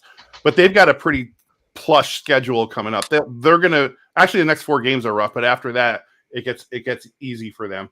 But out of that group, I'm surprised the Chargers are 2-0. Thank you. That was my number 2. Thank you. I'm not because of J.K. Dobbins. Coach? The same fantasy football, Cody. Jim Harbaugh. I don't care. J.K. Dobbins is a really good running back. Thank you, Rinaldi. Thank you, George, and thank you, Leonard. Right. It's funny he mentions the Steelers. Another take I heard today is this was really strange about the Steelers being kind of in a quarterback freaking kerfuffle. What if they traded with the Rams for Matthew Stafford and they would then be relevant? No, I think that was a weird hypothetical, but they didn't. And they have Justin Fields and Russell Wilson. And they're scoring like 15 points a game. Yeah, but they got those 2 guys at like the clearance section on a wish list. Like they got them for like nothing. And they hit. I think they hit with Justin Fields. I do too. Like I've always liked Justin Fields. He was just misused like a son of a bitch in Chicago. Yep. But if you put Matthew Stafford in that Steelers team, again, this was something. What has Justin Fields done and to make you think that he's going to do anything better with the Steelers? Like they're scoring like 15 points. The game has been slowed down for him, just like our game in Chicago. Arnold. That's not true because Fields' first season, like his first 8 games, whatever, everyone's like, oh man, he's it. This is the guy. So like it wasn't like he's doing better than he was in Chicago at the beginning. Justin Fields had a different offensive. The Bears traded a first round. The Bears traded the number 1 overall pick because they had Justin Fields. So at one point they still believed in him. No, they didn't want Bryce Young. I don't blame them. They could have CJ Stroud. I didn't want to get Bryce Young. They could have CJ Stroud. I'm telling you, they fucked up there. They slowed the game down for Justin Fields like we've slowed the game down for Sam Darnold. He's now running. The surprise to me is the Chargers. I expected the Chargers to win like 5 games this year, and I didn't expect them to have half already. Me too. Well, people expected the Saints to be below the basement. We're talking like freaking John Wayne Gacy buried bodies basement. What, Fish? I made a hot take that the Kansas City Chiefs were not going to win the division this year, and that is based on the Chargers are going to win the division this year. You're gonna throw that in there now a month later. That's why I made the hot take. Oh. You didn't think I thought the Raiders were going to beat them, did you? No, I thought you thought the Broncos. What I love about the Chargers is the league is a passing league, so no one's loading boxes up. No one's doing all this crazy stuff to stop the pass with the Mabel defenses. And Harbaugh comes in like, I know this. I'm going to run the football. Justin Herbert hasn't thrown over 250 yards a game yet. Travis, the Bears still have a shitty offensive line, bro. That's what Williams is seeing. I think they gave him all these nice, again, bedazzled weapons and no freaking line at all. So, like I said, that Fields, again, I said this earlier, I had a different offensive coordinator each damn year, and the offensive line was always pure shit. So now he's got a good line, and oh man, I like after KOC, I wanted friggin' Mike Tomlin bad. He's probably got in my opinion, probably the best coach in the league. Who's the biggest surprise 0-2 team off this list? I'm glad we're not part of this graphic, guys. Oh no, fucking Ravens. Yeah, no Ravens. No Ravens. Is that pretty unanimous? I mean, yeah. I'll go a little bit to the side there and say the Bengals. Like I thought they were healthy and they had a good defense, but the defense hasn't looked too great. And I don't know, like you see Burrow and Chase pushing each other in the middle of a game. I don't know what's going on there. It might be a full collapse. I don't know if that was family, man. Like they went to college together. They went natty together. Like that's family. I get that, but I don't think Chase appreciated that too much, getting pushed on national television like that. It was because family does that at home. It was because of the hip. That's fair. It was because he thought he got a hip drop tackle, and he thought the ref should do the flag. And he was really mad at the ref. No matter how you look at it, but so we all agree pretty much it's the Ravens. Yeah, why are you making Lamar Jackson throw the ball 30 times a game when you know you are the number one rushing team in the NFL? By a mile. By a freaking mile. That's crazy. Some play scheme or it's changed. And that's the most beautiful. Isn't that what they did against the Chiefs gorgeous in playoffs? Those Bears should be 0-2. Yes, they should. They should be. Defense is good though. Defense saved. I think the Packers should be 0-2. What's up with the Colts? That's fucking stupid. What's up with the Colts, man? Not being able to beat the Packers with the quarterback who's never thrown a touchdown? Will Levis is a panic-stricken friggin' multi-poo. He plays for the Titans. Tennessee, not crap. That's what I was thinking. Shit. Thank you, sir. Damn it. Yeah. What I find ridiculous, the Ravens in game 1, they threw the ball 40 times. Game 2, they threw it 30. You have Lamar Jackson. Run the fucking football. It's Derrick Henry. Hand that shit off. Yeah, you have Derrick Henry. Like they did, some offensive scheme just flipped for them. If they did old school, like high school quarterback option every fucking play, they would have like 600 goddamn yards rushing every damn game. What you're known to do. That's why you brought Henry over. Just do what you're known to be. That's who you are. That's your identity. All right. Well, let's get into this Texans game. We're 2-0. They're 2-0. This should be a good one, guys. Like, as much as I don't want another good one like last week, I would rather play a lesser team this week. That's just not going to happen. We already knew that this part of the season was going to be tough. We just didn't think we'd be in the position we're in right now. So, yeah, this is going to be a banger. The last time these two teams faced each other was 2020, where the Vikings won 31-23. Deshaun Watson was the quarterback back then. I remember at the end of the game, he had them like inside the 10, maybe inside the 5, and they went for on 4th down, and we knocked the ball away in the end zone. That was scary. I mean, that was like during COVID. There was like no fans in the stadium, like 100 people. But another thing I don't really want to say, but I got to say because this is what we do. The Vikings are 5-0 against the Texans. We've never lost to the Texans. We're at home. We're a good home team. Shaq. I mean, is that crazy to think? I mean, we've only played them 5 times, but we've never lost to these guys. And that was the last win we had in 2016 before things went downhill. We beat them to go 5-0, went into our bye week, and then finished the season 8-8. So, yes, Alex, I'm doing everything I can to jinx this team. No, I'm just giving the facts here. Yeah. Well, to me, this Texans team is a lot better than when they had Deshaun Watson. I think, my opinion, this Texans team is the number 1 team in the league. And it's like it's tied with the Chiefs. I think on paper, this team's really good. They are. Right?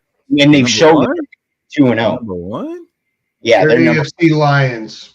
I can't argue with that. They're loaded. This team is loaded, and they're good. And they showed that they're loaded. They played like they're loaded, right? It's going to be. I have this game being a barn burner for some reason. I don't know why. I just have it being a barn burner, and I'm scared. It could be, or it could be 6-3. That's what I see. Like we're better than the Bears, and the Bears gave them a hard time. Our defense is better than the Bears. Our offense sure as fuck is. So if I just look at that alone, I know any given Sunday, we're known for that, but we're better than the Bears, and the Bears gave them a headache, and that's my logical reasoning, saying that we actually come across with a W on this one. Not by an ass whooping. I mean, they have a badass defense. Right now, they're number 2 in the NFL in sacks with 9. But we're number 1. They're trailing 1 team, and that's us, the Vikings, with 11. So that's what I'm saying. Like this, I can see what you're saying. It might be a barn burner because like both these teams know they're playing a tough defense, and they might have to try to go out there and score. But I mean, this could be the make it ugly game, like 13-9. Like it could be something like that this game for reals. But Shaq, over the 2 weeks of play, have you noticed anything about the way the Texans like to play football? Yeah, so they like to get the pass rush on defense. A key matchup I'm looking at is Danielle Hunter and Will Anderson versus our tackles Brian O'Neill and Christian Darrisaw.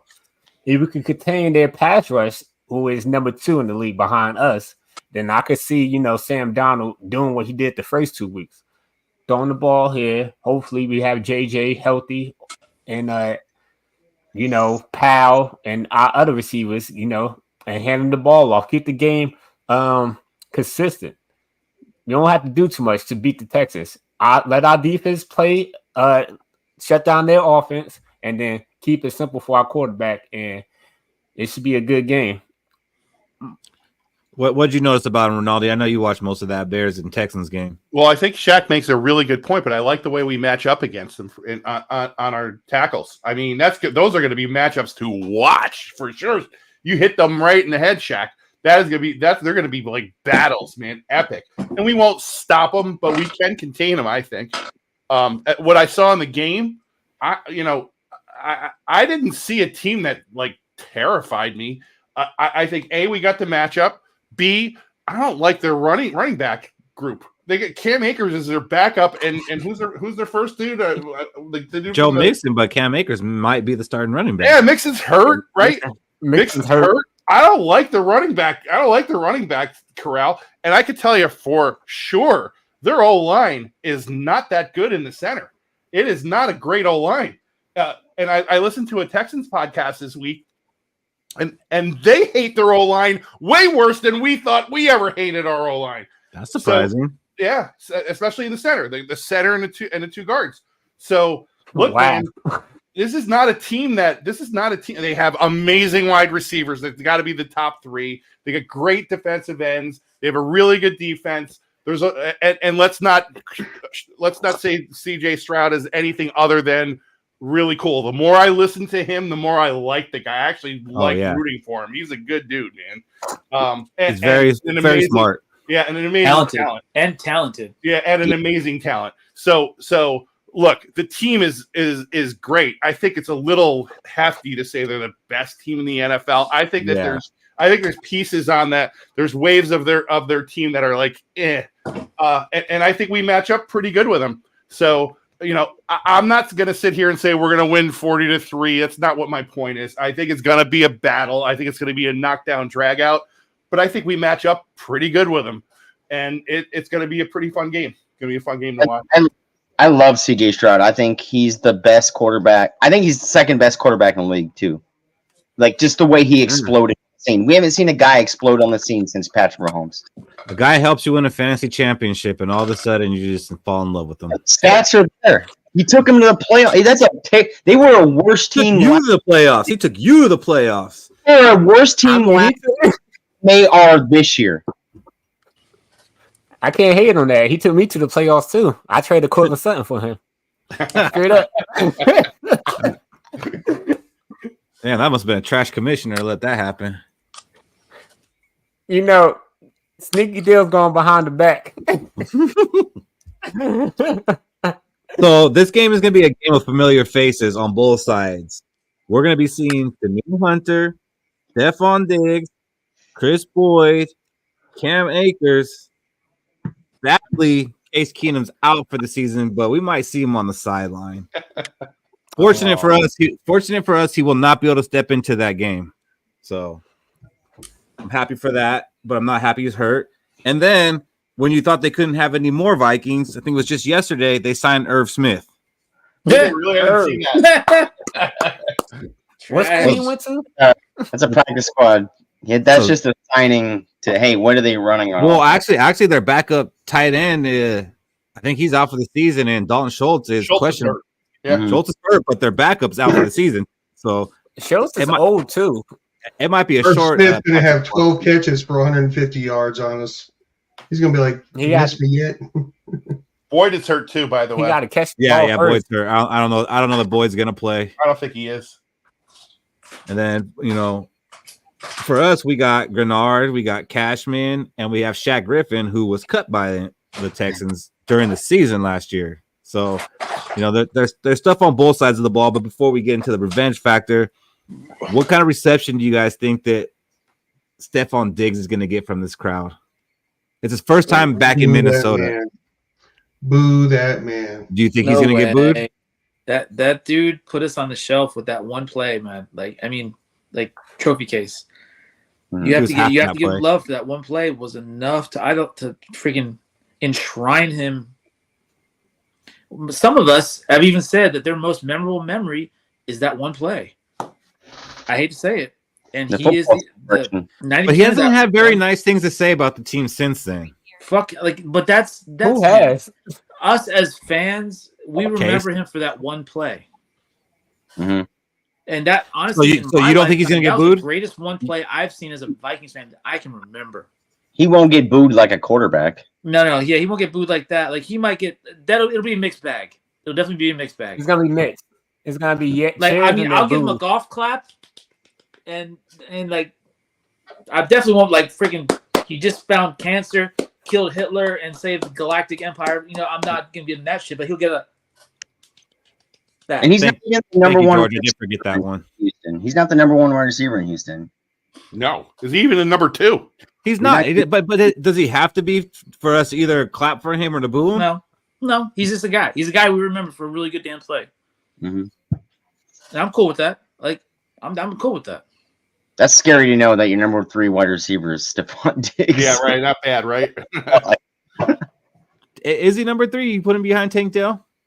Hey, I put him behind Tank Dell. Tank Dell gets more targets. Yeah. What do you think, Ronaldo? What kind of reception is he going to get? Is Diggs going to get? I don't know, man. Minnesota's kind of a weird place. I've never been to a home game, so it's hard for me to actually give a honest opinion. So I don't really know what the fan base is like when there's 80,000 of them together. But my guess is there you go. You probably do, Robbie. But it's more of me. Seriously, it's just a bunch of fucking assholes. Next year. Seriously, it's a mix.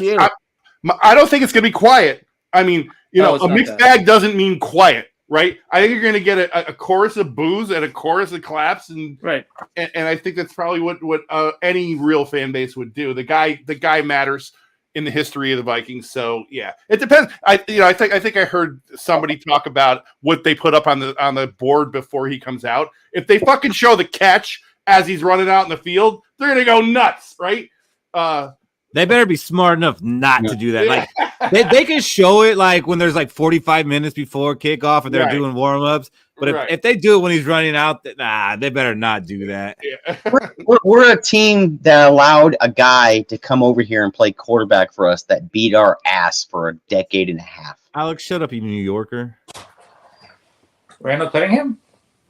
No, Brett Favre. Oh, okay. We need Brett Favre to come here and be our quarterback. So, Fish, how do you feel like when we go against a player there was kind of love for us, but now we're playing against them. Like, do you have any type of feelings about that? I mean, I don't hate them. We've been talking about Diggs, and the whole time y'all been giving your takes on Diggs. I was thinking that I think Hunter will actually get applause. Me too, which is why I didn't even ask the question. Like, I thought there was more adversity with Diggs. I felt like Hunter was pretty selfless. I think that maybe not by his own hand, but he was underpaid the whole time and overperforming and whatnot. So, Diggs, bit too diva-ish, bit too much attitude. Yeah, you could say he was roasting our coaching staff, but the coaching staff happened to be part of the Minnesota Vikings franchise. Skol Leonard. And I just, the guys that are not, I like the guys that'll talk on the field and trash talk and all that and perform and back it up. I don't like the guys that are going to trash talk after they've been traded and say, oh, yeah, by the way. So, Hunter was a professional. He played lights out for us. He was great. And I could, do they hold a special place in my heart? No. There's only one player where I've ever been able to say, and that was Adrian Peterson, where I said, okay, I hope that guy runs for 200 yards in a losing effort against us. We win like 28-21, and he gets 200 yards. But other than that, it's like, nah. I will bet you that, Alex, I'll bet you that Diggs gets booed. I honestly would say that. Like, I honestly. You went to Minnesota. You went to the damn state fair, bro. You live in New York. Knock it off. I don't think so, because look, we cheered for when Anthony Barr slammed Aaron Rodgers to the fucking turf and broke his collarbone. We were like, yeah, fuck that guy, blah blah blah, right? But then we're over here saying we wouldn't mind having Aaron Rodgers on this team. Yeah, right. Fuck that. I would. Fuck him. But we got a short-term memory. Yeah. That's a Super Bowl. I don't care who our quarterback is. When Brett Favre came over here, we were booing that guy every single game we played the Packers. But when he comes over here, I booed him the first few weeks, to be honest, as a Viking. But when he threw that touchdown to Greg Lewis against the 49ers to win the game at the end, I was like, oh, this is what it's like. I was like, you are a Minnesota Viking. You are a Minnesota Viking, Brett Favre. Yeah, but I think that's how Minnesota nice for a reason. Minnesota nice for a reason. Oh. Good for you, but you ran away. I mean, is St. Cloud really like even a town? I mean, does it exist? Yes, it does. St. Cloud. What do you think is going to happen, Shaq? I don't think it's going to be a mixed bag, like Robbie was saying. There's going to be some fans that cheer for him because, Diggs did give us memories and he did put us on the map because Minnesota Vikings aren't really known for being on the map that much in the national eye. And when we are, we don't really keep those players because the media try to separate the Minnesota Vikings from that star player to go be on a more national team. Same thing with Hunter. He wasn't a receiver, but, he did give us some good years. So I can't boo a man who put it all on the line for my team because they did give us a good team. And they was the last team to actually win a playoff game. They was on that team. Mm-hmm. So what do you think, George? Are they going to boo him? Are they going to boo Diggs? Are they going to cheer him?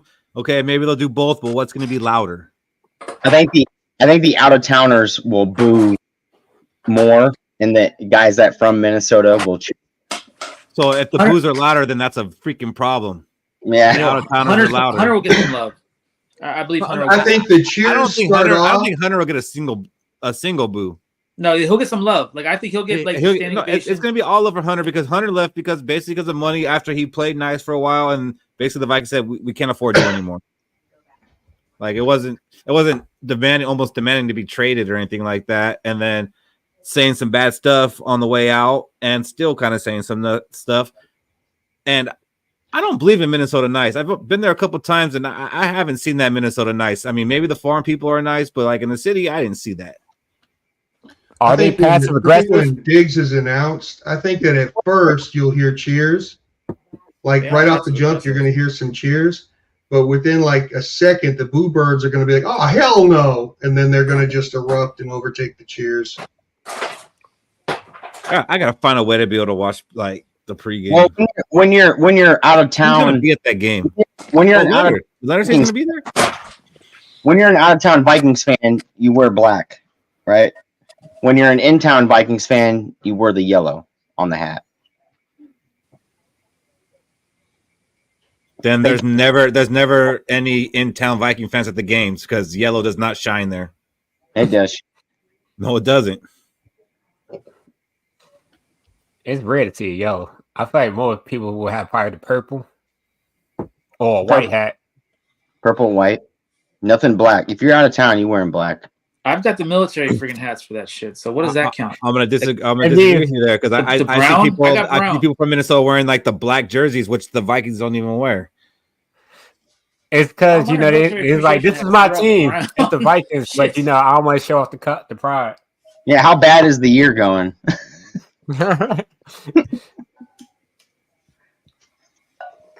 You won't be loud enough. All right. So, Cody and Rinaldi, why don't you let us know what the keys to this game is going to be? Go first, Cody. Hey, I think the Rinaldi going first, but okay. Defense, bend but don't break.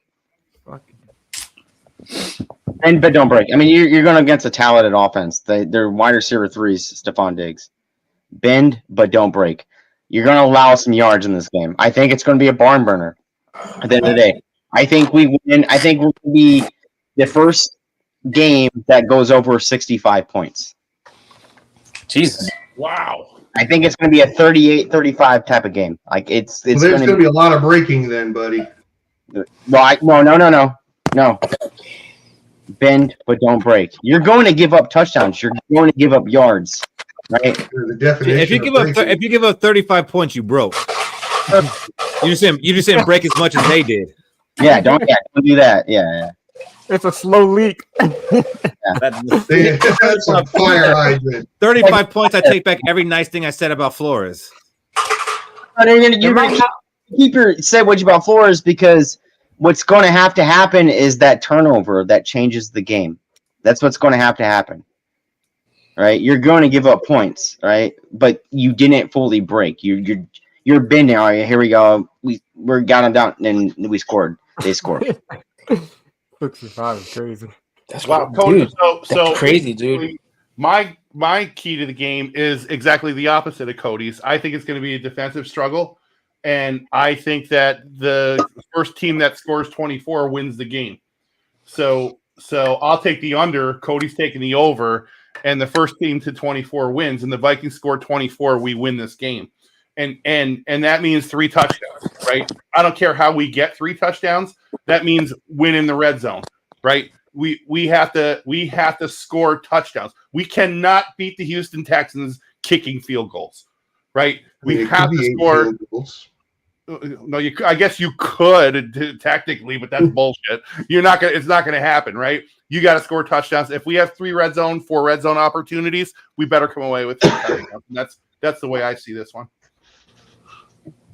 I would like to interject. I would like to see our kicker kick a 50-yarder this game, at least once to prove, once we get down and we need the field goal and we can't drive, can he kick that 50, 55, 57-yard field goal? I want to see it in preseason and didn't get to.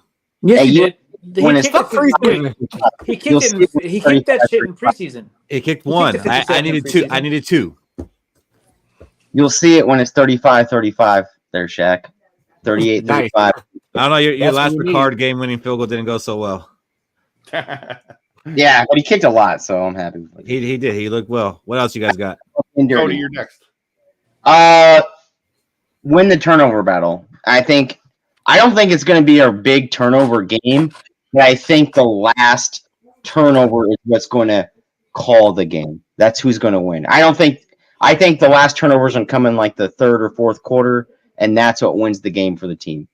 I'm leaning on, I think the turnover happens within 8 minutes of the 4th quarter left, and I think whoever gets that turnover is going to win the game. That they're going to take down the field because it's going to be a barn burner, and they're going to kick the game-winning field goal. You're sticking to the game-winning field goal, but okay, win the turnover battle. What do you got, Rinaldi? Trench warfare. We gotta win. We gotta win on both the offensive and defensive lines, man. So, but we already kind of touched on it a little bit. I love the matchup on the outside, right? On the outside of those lines, man, those are going to be battles like crazy. So the reality is I think that they don't have a running game right now, or they don't have their best running game. They're going to have a running game. So I got a feeling that you're going to see the Texans try and dink and dunk over the middle, right? And we have to close those lanes down. We have to get internal pressure from our guys. We need pressures up the middle to stop them from doing exactly what I just said. I think that these guys are going to kind of have a game plan the way the Chargers had a game plan against us last year. 2 steps, drop, throw. 3 steps, drop, throw. I think that's what you're going to see the Texans try and do this week. They'll take their shots. It's going to happen, right? Because they always take a shot. And hopefully we're ready for it. And then we need the pressure to actually come through. But I got a feeling that you're going to have to see those lanes close down on the defensive line in the middle, and we have to hold on the offensive line on the ends. All right, let me throw something in there real quick. What George just posted about Stroud getting flustered, I was thinking about asking this anyway. Flores' defense typically is better against younger quarterbacks. He tends to take advantage of them being inexperienced. And when we get up against older, more experienced quarterbacks, they can kind of tell things a little better and do better against his defense. Do you feel like that he'll be able to confuse Stroud, or do you think Stroud is mature beyond his years and will be able to pick apart our defense a bit? Which one? He's going to try. I think that's the game plan, and I think he can probably do it with if there's no pressures. Thankfully, so far the pressures have been amazing from the Vikings this year. Greener he's not coming up with sacks. He's not getting home, but that boy is getting his rush on. And you can talk about Patrick Jones all you want. Patrick Jones is having a great year. I don't want to take anything away from him. A lot of it has to do with the pressures that Greener is getting. So, and he don't get talked about at all. He is doing the dirty work, and it's pretty cool to watch. I think CJ Stroud is beyond his years. You watched him play against the Georgia game in the semifinals, right? And what he did against that team that had all those defensive players going the first 5 rounds of the draft, right? And he showed out. He lit it up. That was a barn burner game that we saw, and that's what I'm looking at right now. I think it's going to be a barn burner because I think Stroud is the number one He's not the number one quarterback, but he is second behind Patrick Mahomes. We haven't seen a guy explode onto the scene since Patrick Mahomes, right? And last year, he played good defenses last year, really good fucking defenses, still was able to throw 350, still was able to throw 330, still was able to throw 323 and 319. So that's what I'm looking at. I think Stroud's beyond his years as a quarterback. People call him dumb in the draft. The kid's not dumb. The kid is good. Right. No, he's not dumb. He's actually very smart. Especially if you listen to his podcast. And Burrow, they were pretty good their rookie years too. Mm-hmm. Yeah, now Hurts is what, like 2-11 in his last 13 games or something like that. He went to the Super Bowl more times than all of our quarterbacks right now. He did, but he won as many as them too. Second rounder too. Yeah, right. Jalen Hurts played his rookie year. Burrow did something his rookie year. Jalen Hurts did play his rookie year. He played wide receiver. Hurts can't throw the ball more than 30. He's also leading the league in interceptions right now. All right, what's the 5th key to the game, Cody? Me and Raleigh, we're banking on health. All right. I want Jordan Addison to show up on this injury report Friday saying he was limited practice. I would take a limited practice. Like, okay, that means there's a chance that he's going to play on Sunday. If it's not, if he did not practice, he's not playing. And I think that hurts us because I know we have a good defense, and I think we can kind of slow those Texans down, but we need an offense that can keep up with the Texans. And we're going to need Jordan on the field. And I'll take you back on the other side of that, and that's come out of the game with health. We're playing with house money right now, in my opinion. I don't think anybody, about anybody, I don't think everybody expects us to win this game. And even if we do or don't, I want to see us walk out of this game mostly healthy. And I think that's going to do more for anything else than we can. So health is our number 5. And I wouldn't be mad if we lost this game. Honestly, I wouldn't be mad because I know there's other games to look forward to, and it's a really good team. Like I said, I think this is a team that is tied for the best team in the league with the Chiefs. I think they're really that good. I'm sick and tired of not hearing about this team on any like ESPN show or anything. We need to beat this team so we can actually start watching ESPN with some pride and hoping that we get glimpses and sound bites of our team. No, we're really not. We're not respected. We need to beat this team to get some respect and to get some freaking some clout is what I'm trying to say. I hate the fact that we don't nationally have any clout. We're just like the fluke, and I fucking hate that. So we need to be. I don't hate it. I think Cody also said it earlier too. I kind of like being the underdog one and the one that's doubted. I kind of get worried when people are actually riding our coattails and like supporting us and jumping on the bandwagon. I'm like, oh man, it's about to go down now. Please don't Viking, like he said. Mm-hmm. But Sarah, do you want that respect from the national media, or do you like it better when they doubt us and we just keep up and surprising people? I mean, not us. We expect it, but I like it better when like, oh, the Vikings did this, and then people are coming to work. Oh, wow, I didn't expect that from them. Like, I don't know. I kind of like it. I love it. It's every Minnesota team. Like the Twins this year at the beginning of the year, or in the middle of the year, Twins are on a 17-game win streak, and then they're tanking the bed in September. The Timberwolves towards the end of the year, they're really good, Anthony Edwards, and we got fucking smoked by the Mavericks, and then I don't know what that feels like. Let me change fucking hats real quick, because I'm not like Twins fan or any other shit. I've got fans of like teams that actually do well. Yeah, I know you jump on bandwagons. You marry into Alabama. You probably married into the Yankees. Like, I'm just saying, the one team you picked. I'm not used to having failure teams in the rest of my sports. I hate having a failure team for my football. I fucking hate it. I refuse. The Yankees are a failure team. They haven't won since 2009. Well, how is that a fucking failure?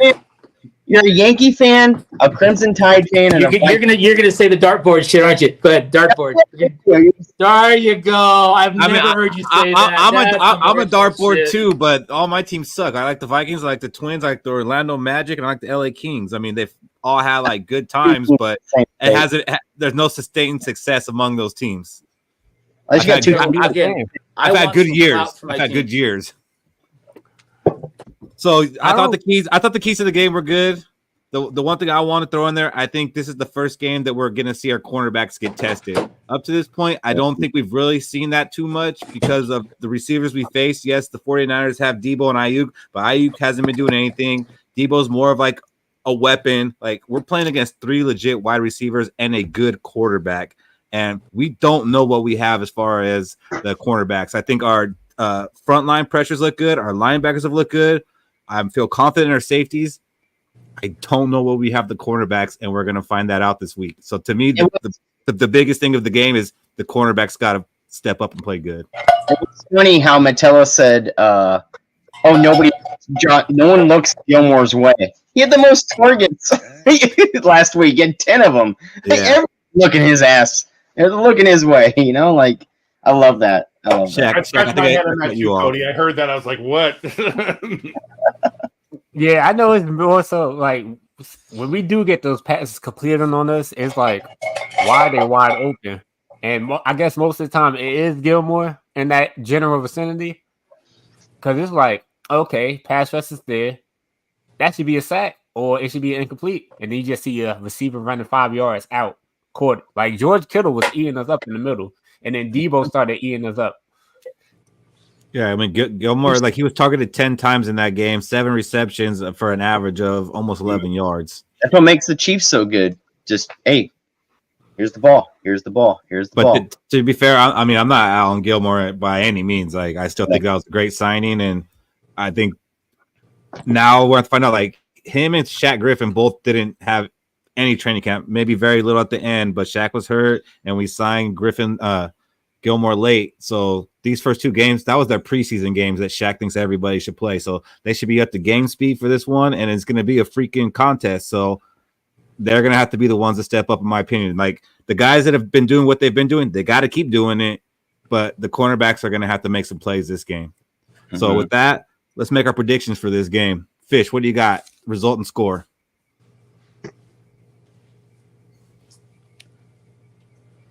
Just get it above 65. Yeah. You might be alone on that one. Texans 31, Vikings 24. 59. That's close. I shouldn't have started with Fish. The highest scored game this year was the Saints-Cowboys. It was at 60. Are you sure it wasn't the Saints and Panthers? No, but all Saints? Saints-Cowboys was 60 points. Highest score game of the year. Rinaldi, what's your prediction for this one? Vikings 27. Texans 24. Ooh. Who got the 24 first? We did. Oh, okay. just checking. Make sure you're sharp. Tie game, field goal. I got Vikings 21, Texans 28. Oh, you tricked me there. You pulled the all switcheroo at the end. Okay. Yeah, I did say this back in the when we did our first mock schedule. I said we're gonna lose against the Texans. Robbie, give me a prediction for the result and the score. I think this game is gonna be like one of those old NFL films type friggin' dun dun dun dun dun dun dun dun with that theme, and then all of a sudden you see 2 people just smash into each other and shit. I honestly think there's gonna be more flags thrown in this damn game than there will be points scored.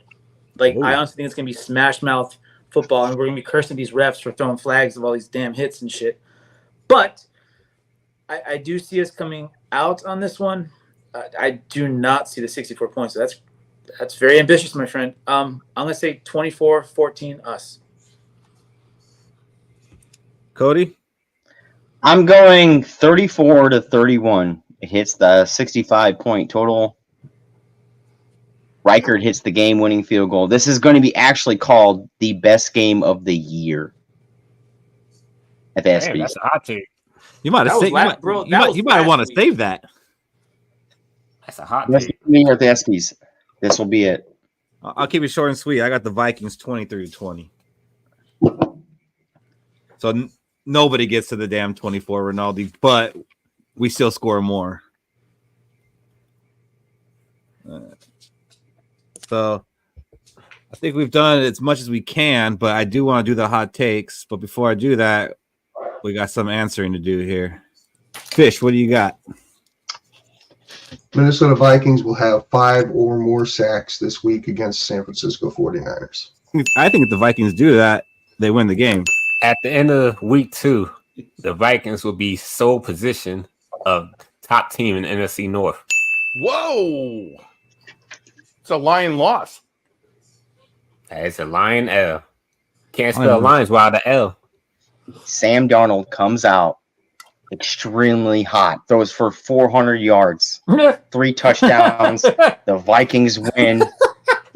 Will Reichard field goal? Tristan Jackson scores a touchdown against the 49ers. Ooh. I got Vikings winning. That was subtle. That was subtle. Sam Darnold's we'll calm it down now. Travis, did I answer your question? Travis asked this right before I started the video. Yeah, we'll calm the Sam Darnold thing down. Leave the Sam Darnold takes to me. And I hate Sam Darnold with a passion. I give him 400 yards. I mean, leave the Sam Darnold takes to me. You went all off. You said like 3 different things, and not one of them hit. Well, the Vikings won. Oh, was that part of it? Yeah. but not a Will Riker field goal. What's he averaging? Like 250, 2 touchdowns and a pick per game? Perfect. Yeah. Isn't that kind of like where we said we'd be happy with if he was just game manager. We're happy. Game manager. We're smiling. If you look at very middle of the road, he's not good or bad. He's just. But we don't. But that's also what we said. We don't need him to be good. Like we just need him not to be bad. Right. That's what I'm saying. It's like he's a 5 out of 10, and I'm. Just if you look at his interceptions, then you'll see. The first one against the Giants was a tip ball. Bro, that one he threw in the red zone was a Cousins pass. He threw it right fucking to him. Okay, that's Fred Warner. Right to him. That was Fred Warner. You don't know who Fred Warner is because you only know Alabama players. He threw it right to him. That was a Cousins pass. Who? That's good. Fred Warner had to lay out to catch that ball. He didn't throw it right to him. It happened afterward. The QB whisperer said, "Hey, it's okay." It wasn't right to him, but it wasn't a good throw. It wasn't the right place to throw the ball. You're going to get a mistake by Sam. You got to know where Fred Warner is. You got to put a marker on where he at. And I feel like Sam Donald, he should have known that was Fred Warner. Don't force it. Because Fred Warner would jump that like Eric Kendricks does. Or did. Sam Darnold mistake. You or did. Sam Darnold mistake every I actually think that Kendricks has been doing pretty well for the Cowboys. Not last week. No? Yeah. I'll be honest. I'm only looking at stats. I'm only looking at stats. He's got good stats. Mike Zimmer. I don't know CFF though. Mike Zimmer against Alvin Kamara, 2 games, 10 touchdowns. That's all you got to say.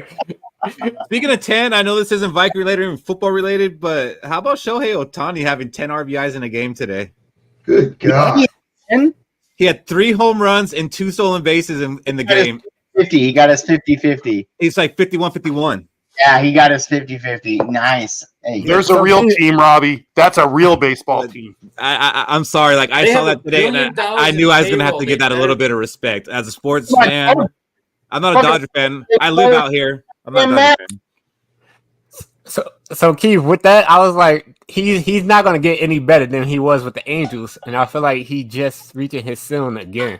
I don't think he should ever pitch. I don't think he should ever pitch again. How'd you become a Dodger fan, Rinaldi?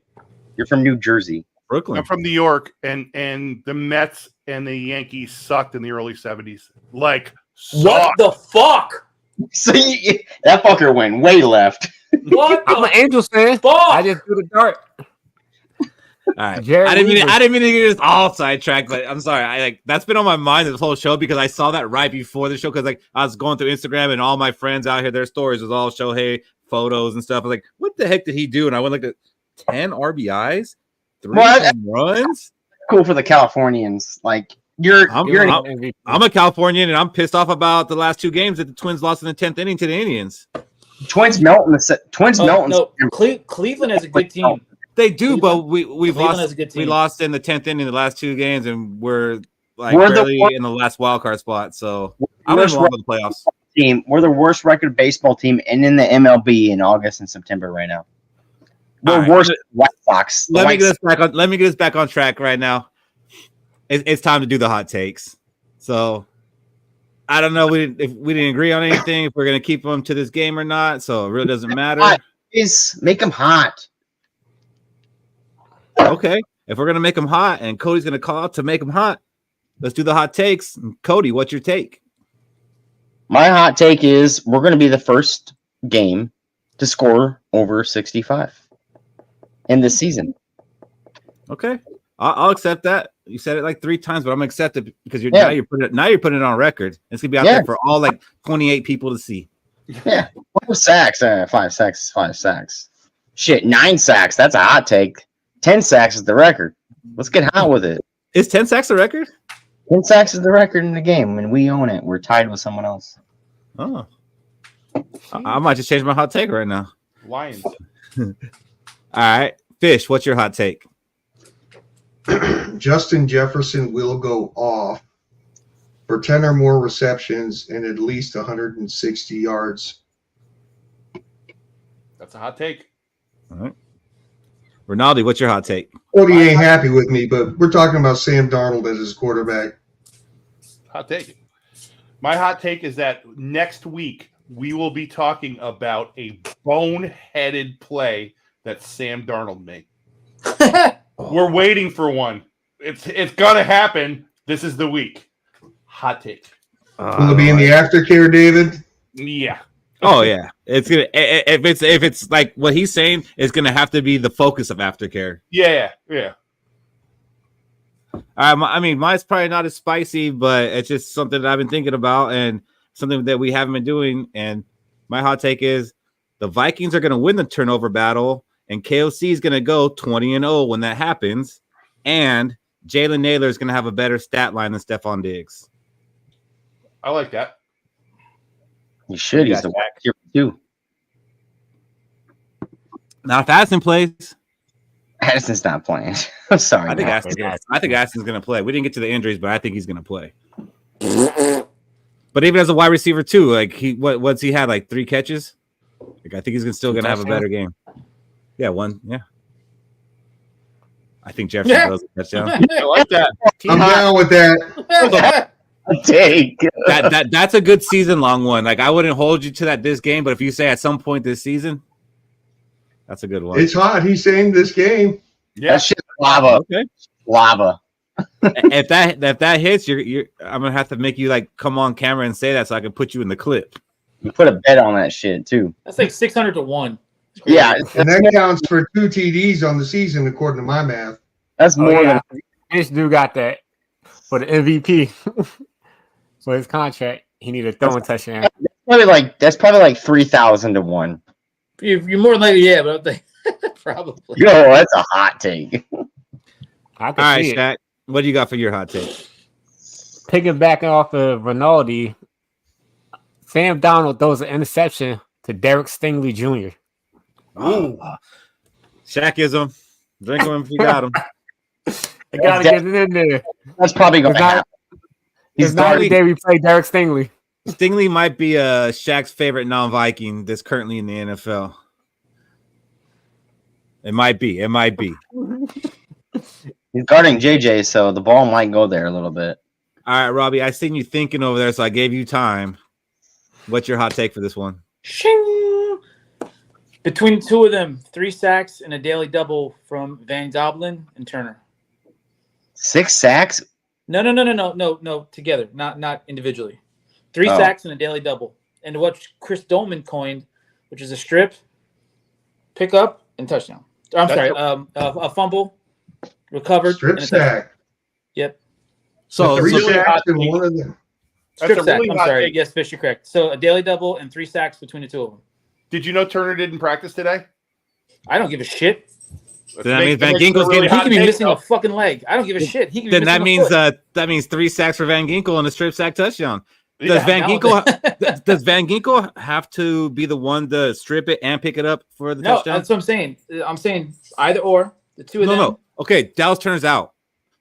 So to get the daily double, do you have to get the sack? Same person. It's the same person. Same person. Pretty hot. Good hot.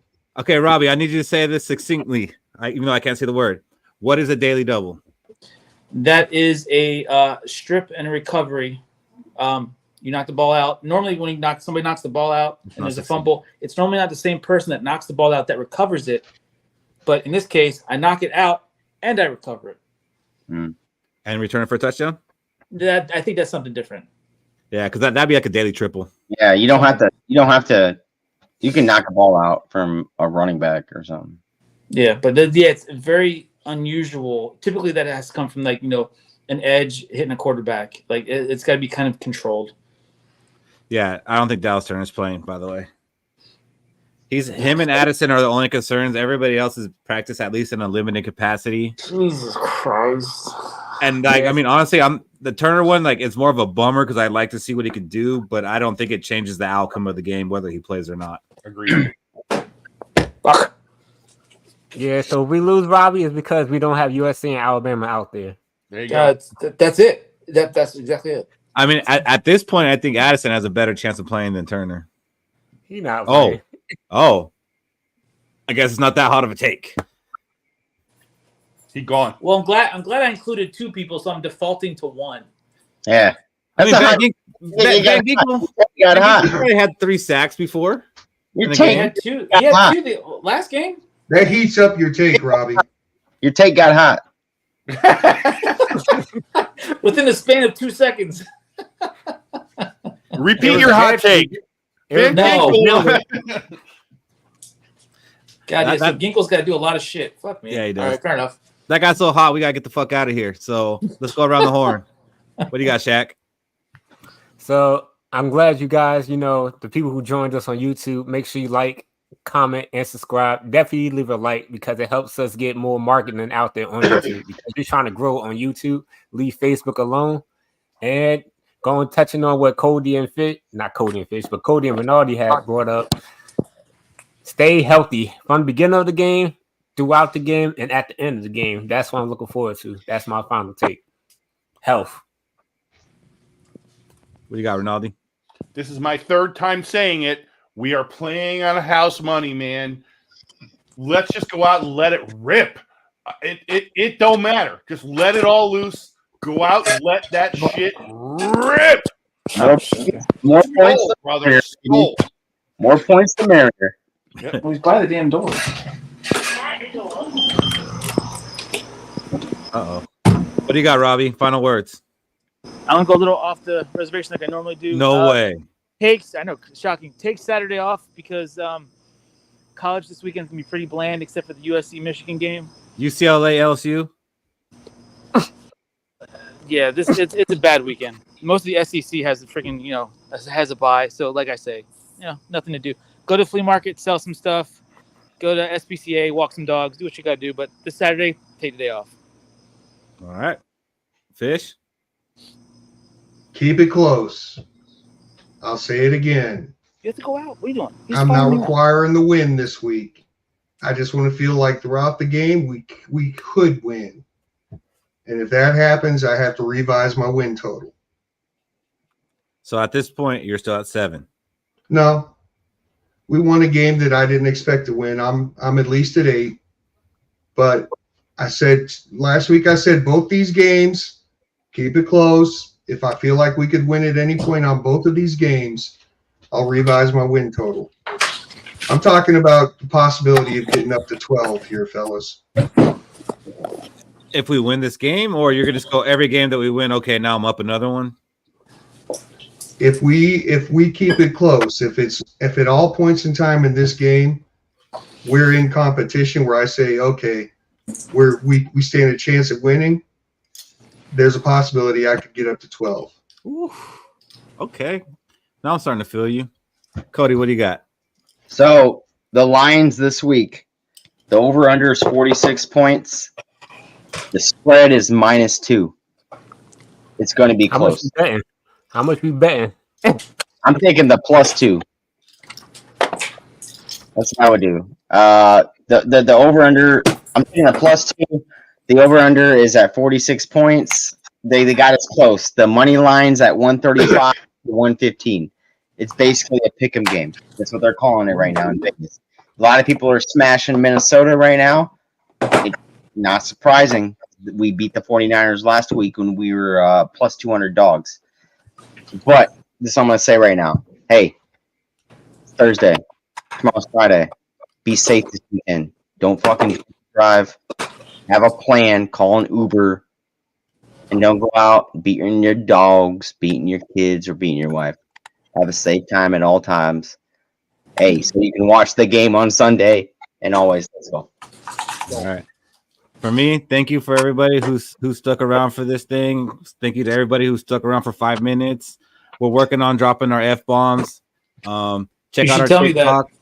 Check out our TikTok. We're trying to, grow that too, as well as the YouTube. So like, follow, subscribe, do all that, man. Tell your friend about it. I'm feeling very confident about this team. I think we're going to go 3-0. That scares me, but I am confident about it. And check us out after the game.